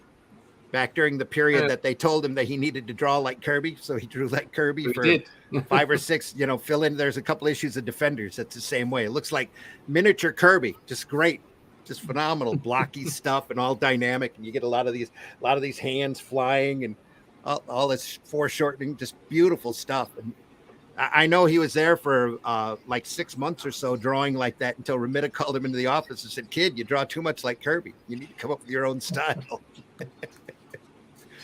So he ended up finding some Italian guy, and anyway, that's a whole nother story. Yeah, I got Bob Brown art here on it's the Avengers Defenders War. Oh yeah, that one. Yeah, it's Bob Brown, Sal Buscema. Bob Brown was doing the Avengers at that point. Brown and who was inking him? No, I mean he might have been inking himself. No, he was penciling. I don't remember who was doing the inking. All this stuff was Giacoya, maybe. Yeah. In my formative years, it'd be in the first couple pages. They have the content. Oh God, they've got so many. Yeah, they've got Esposito, Don Hick, Cockrum, Garcia, Station, McLaughlin, Ball, Adkins, Jansen, and Sinnott. It's a joke. So many artists. I'm trying to keep track half the time, because I'm new to this stuff. I'm like, okay, I'm looking up Buscema stuff, and I'm looking up, Kirby those stuff. Are the Incas. Those were the Incas. The pencilers were Bob Brown, Sal Buscema, with some inserts from John Buscema, Jim Starlin, and Rich Buckler. So Sal was drawing the Defenders at the time, and Brown was drawing the Avengers. The story bebopped back and forth between those titles for during the war. Yeah, but I remember that page from when I was. Hang on, I gotta blow that up. Yeah, blow that up. Look at that! Wow, that's good stuff. Just fun. Yeah. And that's Bob Brown. Yeah, that whole story was fun when I was a kid because we were always betting who was going to beat who. Don Heck inking. I remember a grand 3/4 splash of when Valkyrie's fighting the swordsman. In that, that's pretty hot. Yeah. And the cover God, for hideous. What is it? Avengers 138 with Vision, Scarlet Witch fighting Silver Surfer over a volcano. Oh, that was great. That was pretty hot. He got some Rich Buckler here. Yeah, he got some Rich Buckler pretending to be Kirby. Oh, like he never did before. Hang on. Look at that. Boom. Look at that. Oh yeah. So look at that finger. Yeah. That shield. That shield on his back. Flat. Yeah, it's a bit dodgy, isn't it? Yeah. Yeah, it's scoliosis or reverse scoliosis. Anyway, it's like his river. It's like his. There you go. Look, he might even have. Red dress, Chris is in the house. Hail, Chris. Hail. You're here early. There we are. Yeah, that's pure Kirby right there. Yeah. That's off of A Tales of Suspense, one of the first Kirby's. Chick Stone. Captain America World War II. Yeah, Chick Stone. Ooh, look at that. Nucleon. Yeah. That looks like the Molten Man, like Ditko's Molten Man. Yeah, Molten Man, yeah. That's Nucleon, though, isn't it? That character's name. Nucleon, the Nuclear Man. Nuclear Man. And then I'm radiated. Some absolutely superb Buscema work. Look at that. I love that Thor. Damn. Just jumps out every time. That is a classic Gil Kane cover, by the way. Just beautiful. Yeah. Yeah. Oh, there you go. Yeah. No, this is all John. Yeah. That's a lot of my youth, right? Gorgeous women in that again. Book. Yeah. Draws the best women. Yeah. He does. Yeah. Avengers Defenders War was so cool. Yep. Oh yeah. Valkyrie fighting the swordsman and Cap fighting Namor. Yeah, Cap fighting Namor was hot too. Yeah, that was really outstanding stuff. Really good. That's great stuff. It is. What a great time. I think I was in high school when that thing come out. So that's how long ago. That's how long ago that was. Yeah. Great stuff. Hawkeye beating Iron Man. That was fun. With a couple of acid arrows. I just keep them handy in my quiver. Just poink. There you go. Melt you, buddy. I always loved the Archer characters with the I have the plot appropriate arrow. Yeah. Well, it's really cool. There's the earlier Defenders when Hawkeye was first in that he didn't have any arrows left, so he ended up taking some dowels out and balancing them and figuring out how to attach it to a couple of feathers, made a makeshift bow and was using them to he didn't shoot anybody with them directly because that would not be right, but he would bounce them off a wall or whatever and knock something down on the person's head to knock them out. So just goofy classic stuff. There's a great episode of Marvel 2-in-1 number 10 that I remember as a youth because it was so pretty. Because Klaus Janson inking over Bob Brown, it's got the Thing. It was the Thing and Black Widow, and they're in a prison that Thing can't break out of or something, and she's got an entire plastic gun hidden in beneath a fake skin on her back. God, like you do. That has to be very uncomfortable. Like everybody has, So she's taking her clothes off, and Thing's going, whoa, what are you doing? And he goes, no, look. And she peels off her back skin, and there's a plastic gun attached to it. I think they would have found that in the pat down. I don't remember who wrote it, but yeah. Well, I guess they didn't. She's a red dress pressed. Good thing I got my shark repellent arrow. They were too busy with the rest of her skin-tight spandex outfit to realize that they were. I would imagine it's the same writers that are writing for Marvel Route now. No, it was a little bit more. It had a lot more imagination tied to it. But, it had a huge bomb too that the Thing had to keep from dropping because there was a rope attached to it to a pulley. Some days you just can't get rid of a bomb. He had like to keep the bomb from dropping the entire time they were fighting everybody. Yeah. Oh no! What am I going to do? Tell Batman, tell Batman they can't get rid of a bomb. Exactly right. Can't get rid of a bomb. I love that movie, and I don't care what anyone says. That movie is amazing. Is that the movie where Robin comes in the back copter and he's got a shark hanging on his leg? Yes, shark. Just as well I had shark repellent. Pass me the bat shark repellent. And then it explodes. Bloody fabulous. Wasn't there an episode with... and then... Sorry, Whiskey, go ahead. Wasn't there an episode back in the day of like the Batman TV show where he's trying to dispose of a bomb? Yeah, that was it. No, it's in the Batman movie. Yeah, they did it. It's in the serial too, isn't it? I'm pretty sure there's no, not in the serial. No, I don't remember it in the serial. I remember it in the. Do you mean the 1940s serial? The one with Adam West. No, it's in the no. movie. You're thinking the motion picture with Adam West as Batman. Yeah, he's running around. There's a lady with a there's like nuns in one place. Nuns. They're supposed to throw it into the water. There's ducks. Yeah. Throw it in the water. Like someday you just can't get rid of a bomb. You just can't get rid of a bomb. Where did he throw it in the end? I don't remember. I'd have to watch it again. Just remember him running with it. It's classic. I can pull up the clip if you want and like throw it on. No, because we'd end up we don't want to get hit by a car. By wonderful YouTube. Yeah. We were showing cartoons here for a little while on Sunday Funnies until whoever owns the Mighty Heroes complained that we showed a clip. It's like cuckoo man, your ass. He throws it off a pier. That's what it is. The two best words I can come up with that Batman series are Julie and Newmar. Yeah. Oh yeah. Though seriously, Eartha Kitt was incredibly hot in that. Yeah. And Lee Merriweather. Yeah. Lee Merriweather. Lee Merriweather was only in the movie, I think. Yeah, she's still in it.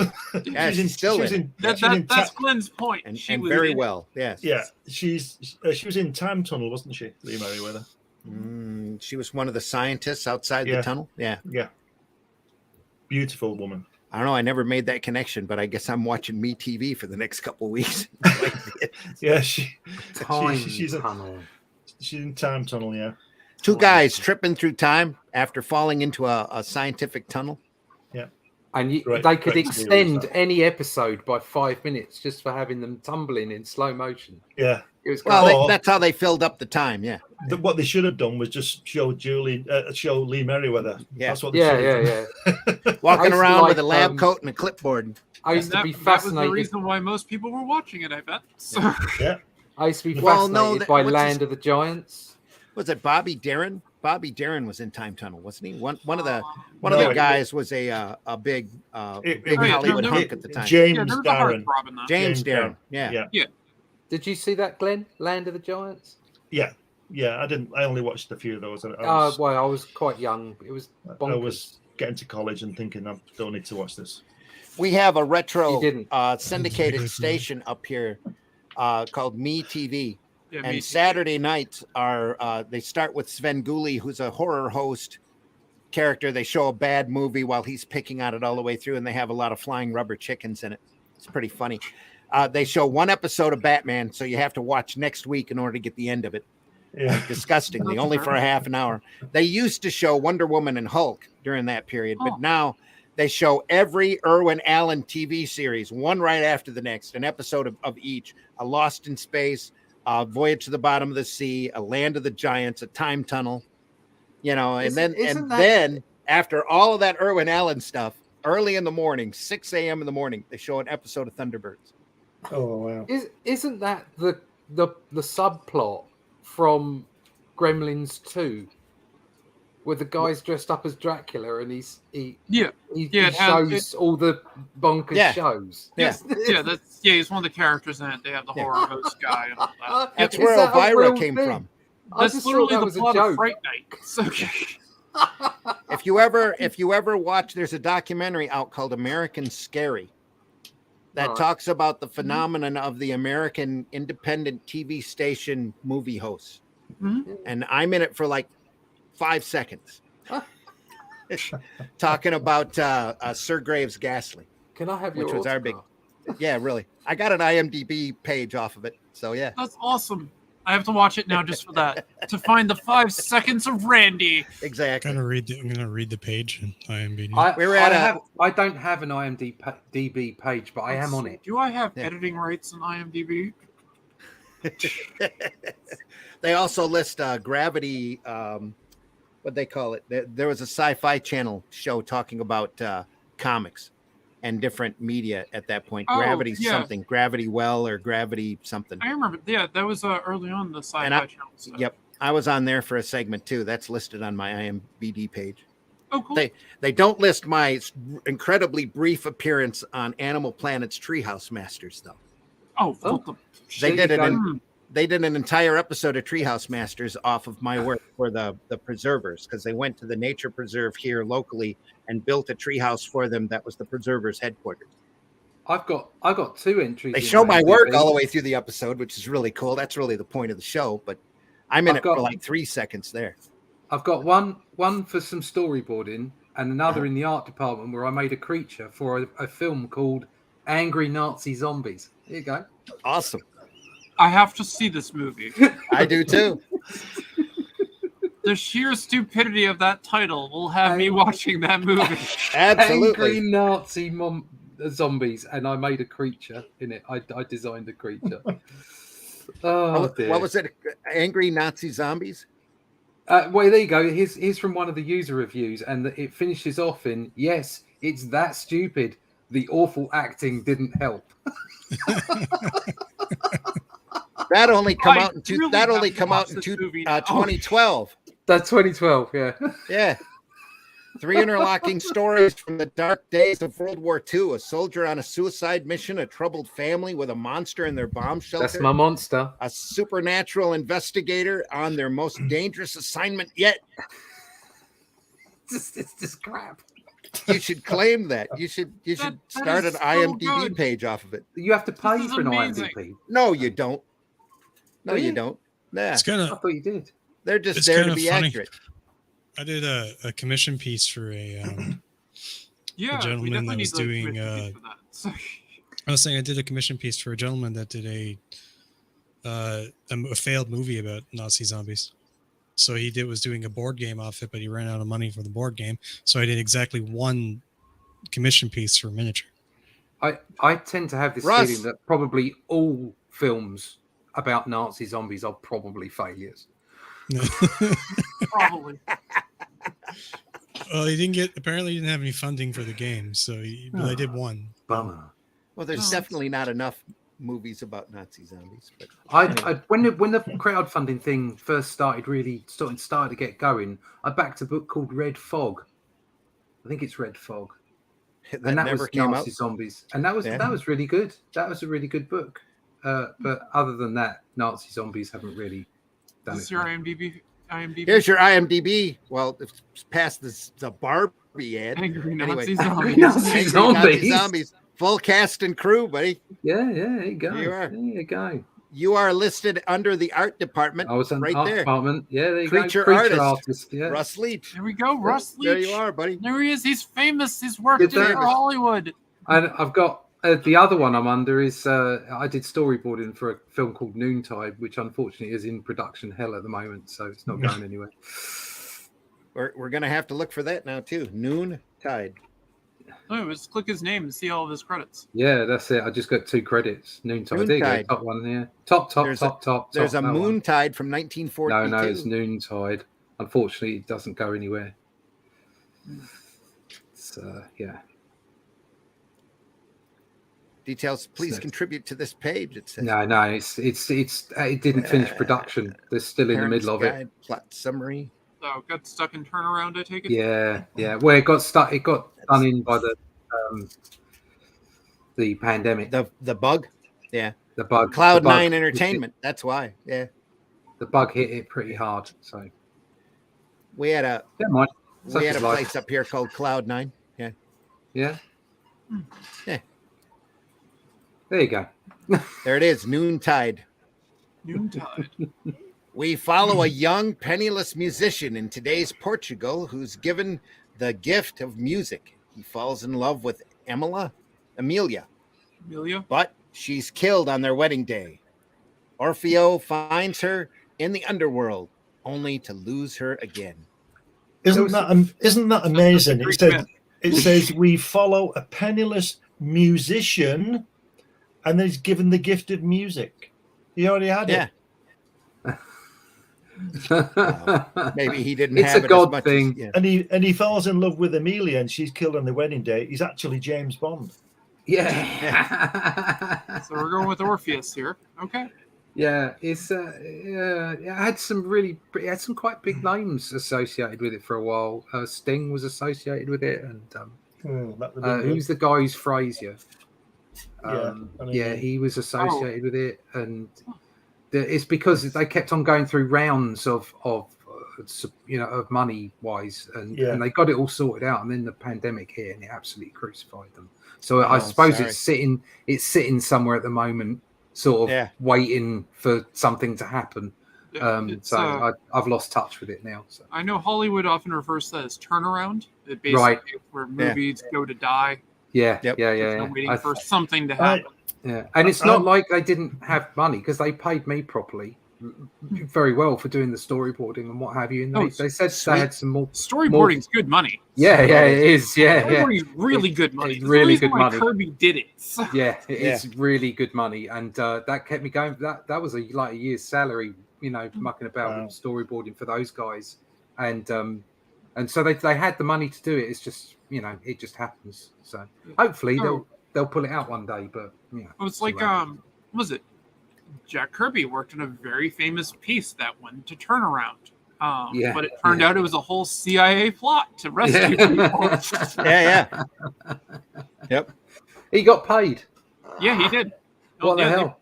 It was a real movie production. I mean, a real fake movie production, but they built it like they were doing an actual movie. So. Yeah.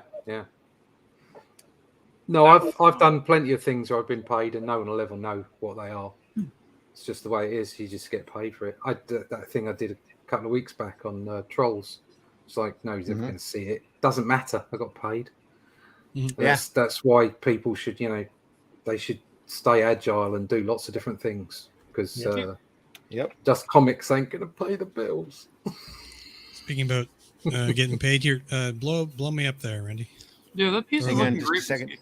Yeah, look at that. Rawr. There we are. This was the commission I did for this zombie board game the guy wanted to make. They never went anywhere. They ran out of money, I guess. He's got a face on his stump. Yeah, it's like another. In the movie, this mad scientist was stitching these zombies to people together and then animating them. They're like mutated as well. And he's got spider legs. Yeah.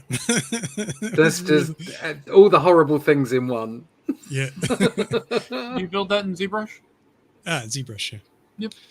And you can see that the thickness of the cloth here, so for production, there's a minimum feature thickness you have to maintain. Yeah, it's for the 3D printing and everything, right? Yeah.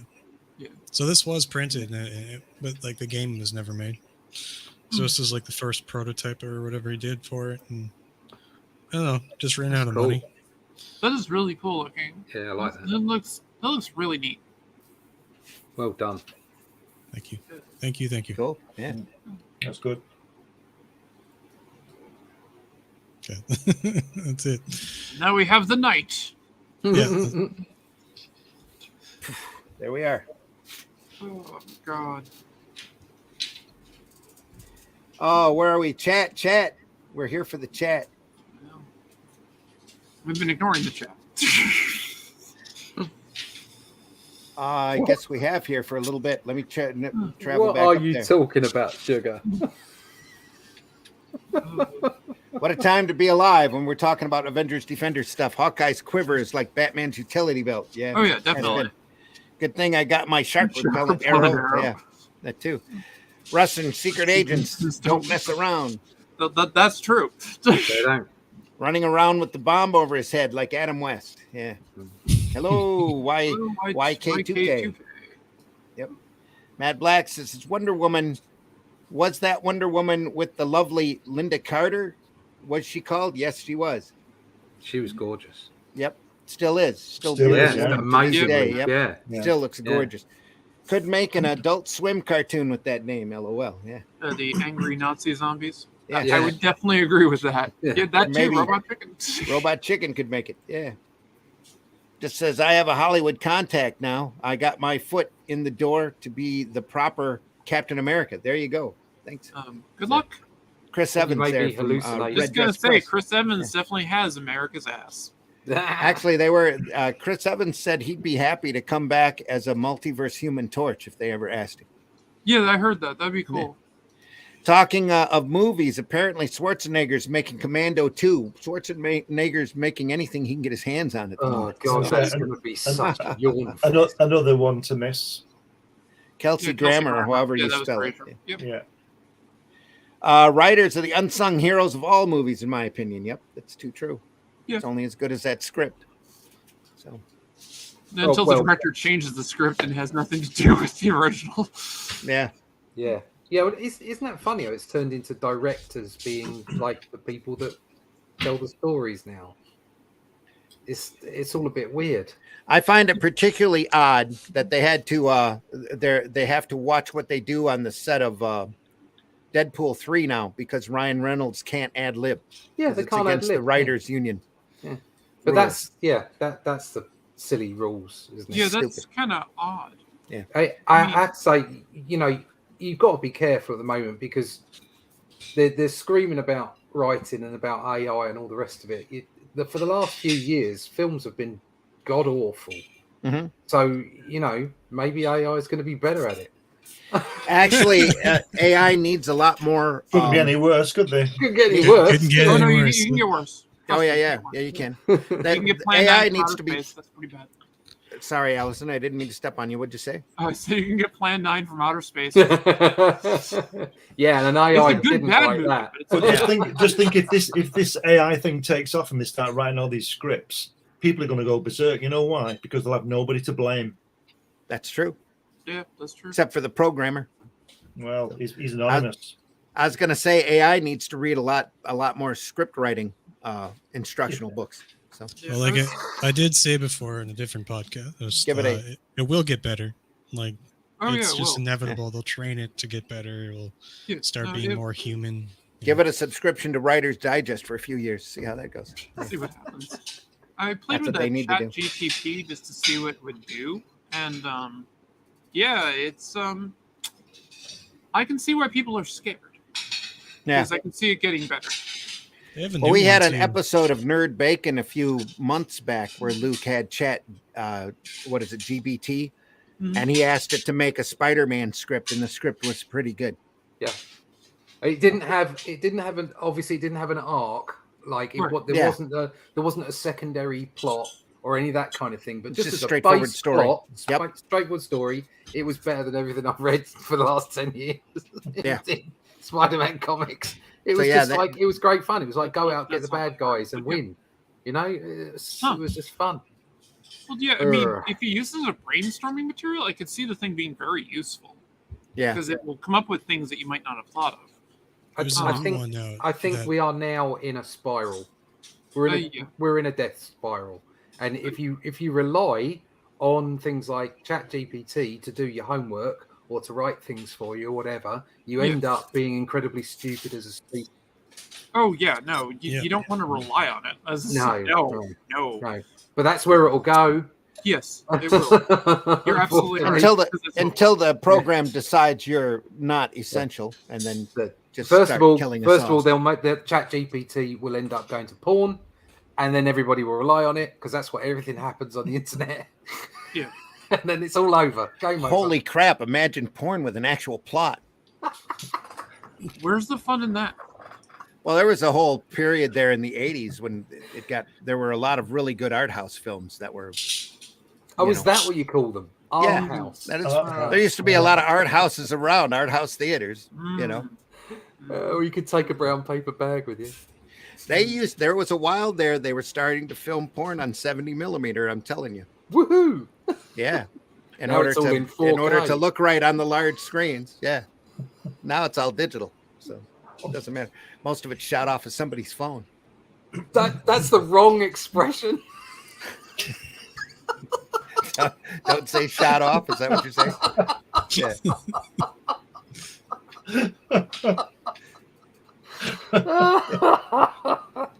Oh, dear. Look, everybody's entitled to be an idiot. It was very well placed. Oh, dear. Whiskey. Tell folks how they can find you. Yeah, we're getting off this train. We're getting off this train. You can find me on my OnlyFans. No, you probably shouldn't have said train either after what we've just been talking about. Oh no, I chose that perfectly for a reason. Into the tunnel. Hang on here. So you can find me at Twitter, Bandit and Ricochet. I don't actually have an OnlyFans, but Bandit and Ricochet on Twitter there. And we make action figures and 3D models and stuff like that. Currently working our own comic book based on a tabletop game that we had in development called Banner's Teeth and Lance. The comic book is called Driftwood. It's about necromancers and high fantasy. And I would pull up something, but I didn't think about that. So it's just my avatar, which I always forget to pull something up. Next time. That's what she said. Anyway. Just somebody else go. And if you're interested, that's the Sokal affair that we were talking about earlier. There is a wiki page on it. Yep. Sokal, Sokal affair. And one of the big things about it was they just published the thing without getting it peer reviewed. Yep. Okay. That was a mistake. Allison, tell folks where they can find you. Well, you can find me right here on the Indie Comics Network when I resume streaming on my Arting with the Alley Cat on this Friday, because I've finally cleared out the stupid backlog of commissions I had to get done. So I'll be there on Fridays. I try to show up here on Sundays and annoy everybody. Got my other places on social media. Follow me on Patreon, where you can get access to my exclusive comic there, Prototype Zero, and other stuff I just randomly publish there for people. Cool. And you can always come and watch me with, my cat. Meow. Oh, ban the cat. Yep, that is the alley cat. That's Hops. So. It's artwork by Russ. And that is gorgeous. That's what's going on at the moment. Fantastic. It's sketch work going on at the moment. You go a few sketches. Sketchy sketch. Sketchy sketch. Sketchy sketch. There you go. Yeah. So all that done.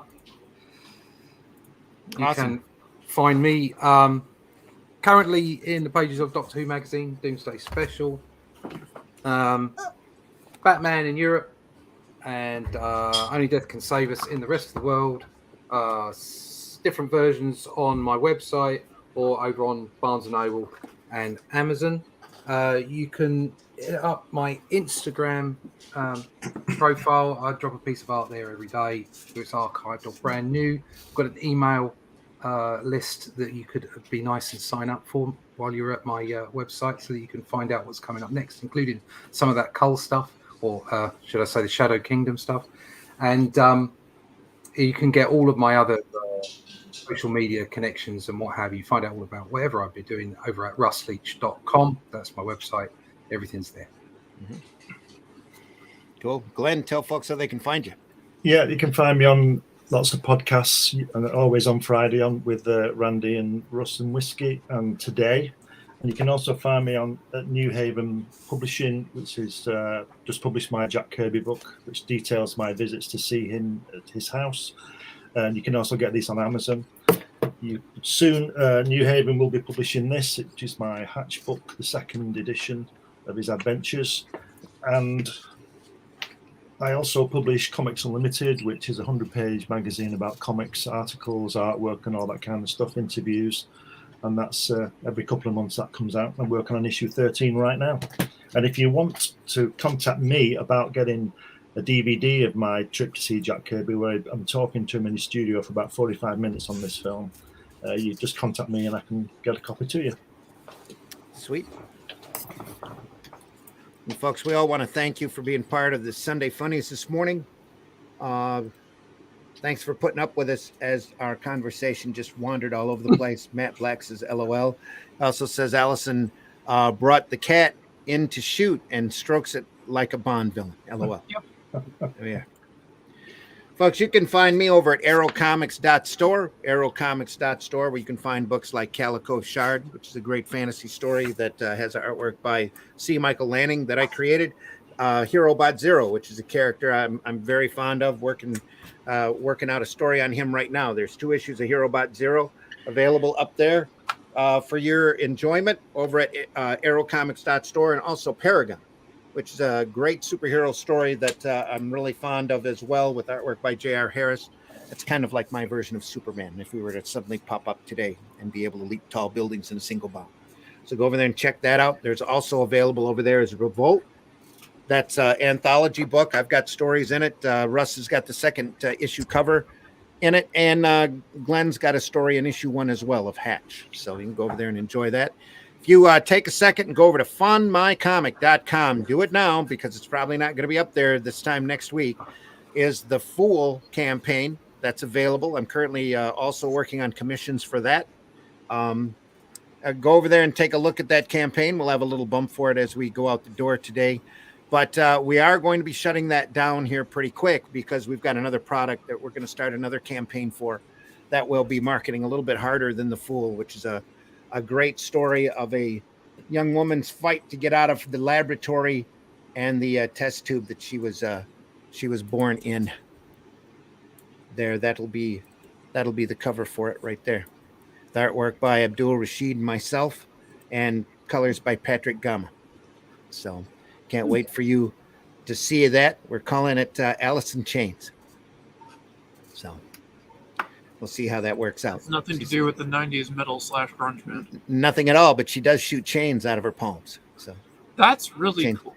Chains with little hooks in them. So she's a Cenobite, is what you're telling us. It's a tragic story, yes, pretty much.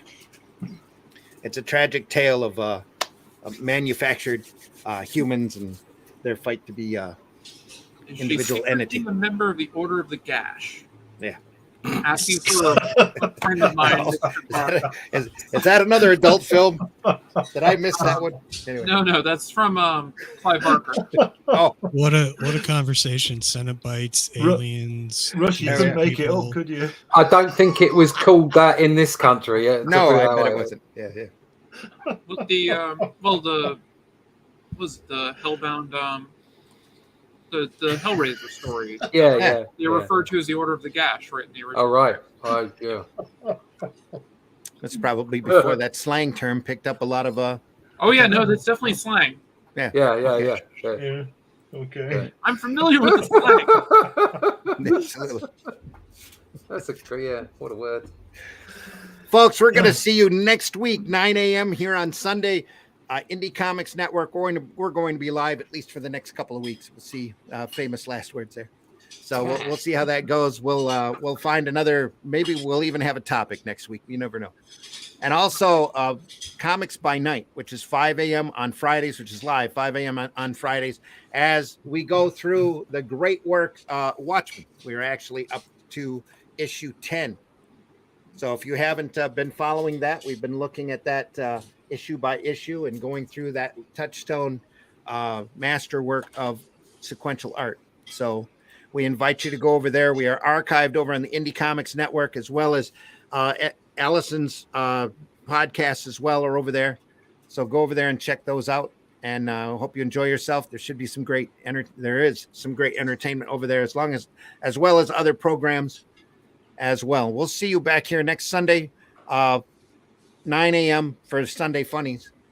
And any last words, anybody? I got Stan Lee here. When they asked if digital comics could replace comic books, he said, comics are like boobs. They look great in a computer, but I'd rather hold one in my hand.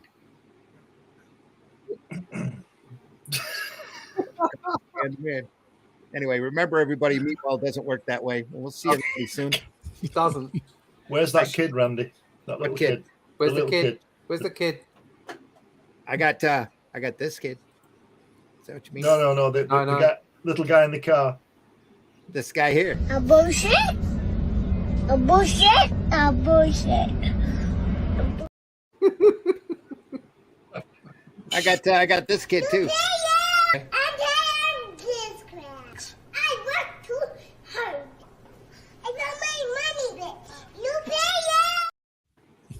Anyway, folks, we'll see everybody soon. Take care. Have a great week. If you're in the States, have a great holiday. We'll see you soon. Don't be careful how you light them fireworks off. Don't blow your hand off. Don't blow your hand off. Please don't. All my American cousins. There we go. We'll see you soon. Arrow Comics is proud to present to you the fast-paced vigilante. And anything on this end off of that? Did you? All I saw was a black screen. That's all we got. No, I saw it. I saw it. Arrow Comics is proud to present to you the fast-paced vigilante justice as only. What is this guy dressed as? This is the Fool. This is the Fool from Arrow Comics, with great artwork by Chris Tyson, colors by Patrick Gamma, written and created by Randy Zimmerman. This guy runs around the city using practical joke weapons to fight crime, and the cops just want to get him off the street before he hurts somebody. You need to read this book. Available in its own individual campaign or part of Arrow Bundle number 2. Arrow Bundle number 1 is also available with the Fool campaign over at funmycomic.com. Check it out. That's right. He's got a rubber chicken and he's not afraid to use it. There we are. Take care, everybody.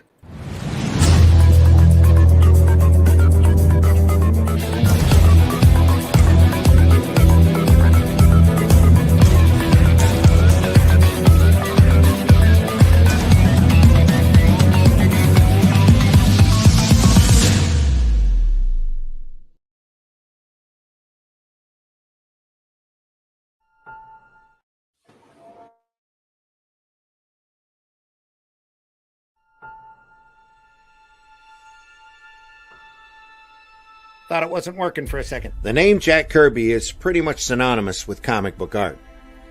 The man was and is a legend. not only because he was one of the principal architects of the Marvel Universe and the co-creator of Captain America, the Fantastic Four, Thor, Iron Man, the X-Men, the Hulk, and the Silver Surfer, amongst many others, or because he was the originator of the epic Fourth World Saga, which gave DC Comics such an endearing villain as the diabolical Darkseid. But because, well, he was there pretty much at the beginning, back in the earliest days of the American comics industry. The importance of his contributions to the development of the fledgling industry cannot be overstated. He may not have created it single-handedly, but he was certainly one of the reasons it took off the way it did, and a multitude of books have been written about the man and his life. But this one is different. This is the story of Jack Kirby, the man and his life, but it's also the story of its author, Glenn B. Fleming, an artist whose own life and work has been shaped by Kirby, and of how he met him and what happened when he did. It is an intensely personal account of one man's quest to come to know his hero, and along the way, through a fascinating mix of anecdotes, personal photographs, and correspondence, it sheds new light on the man justifiably known as the King of Comics. And now, all this can be shared with the world in this book, propagated by New Haven Publishing and available in all leading bookstores throughout the world. Come along for the ride. You'll be glad you did. It's an epic journey. Red Dress Press says so much innuendo going on. Yeah, in your end, though. Yeah, in your end.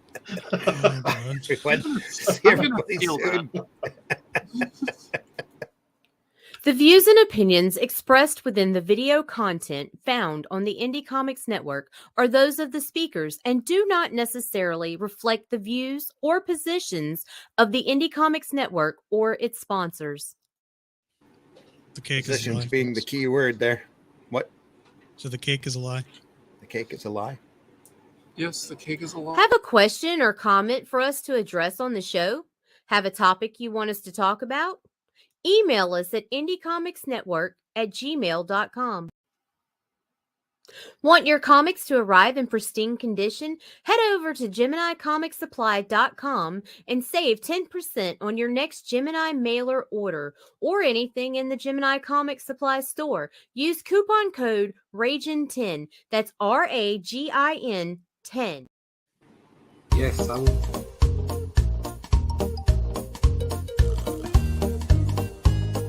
Yes. Yes? Pristine, Natalie, pristine. Pristine.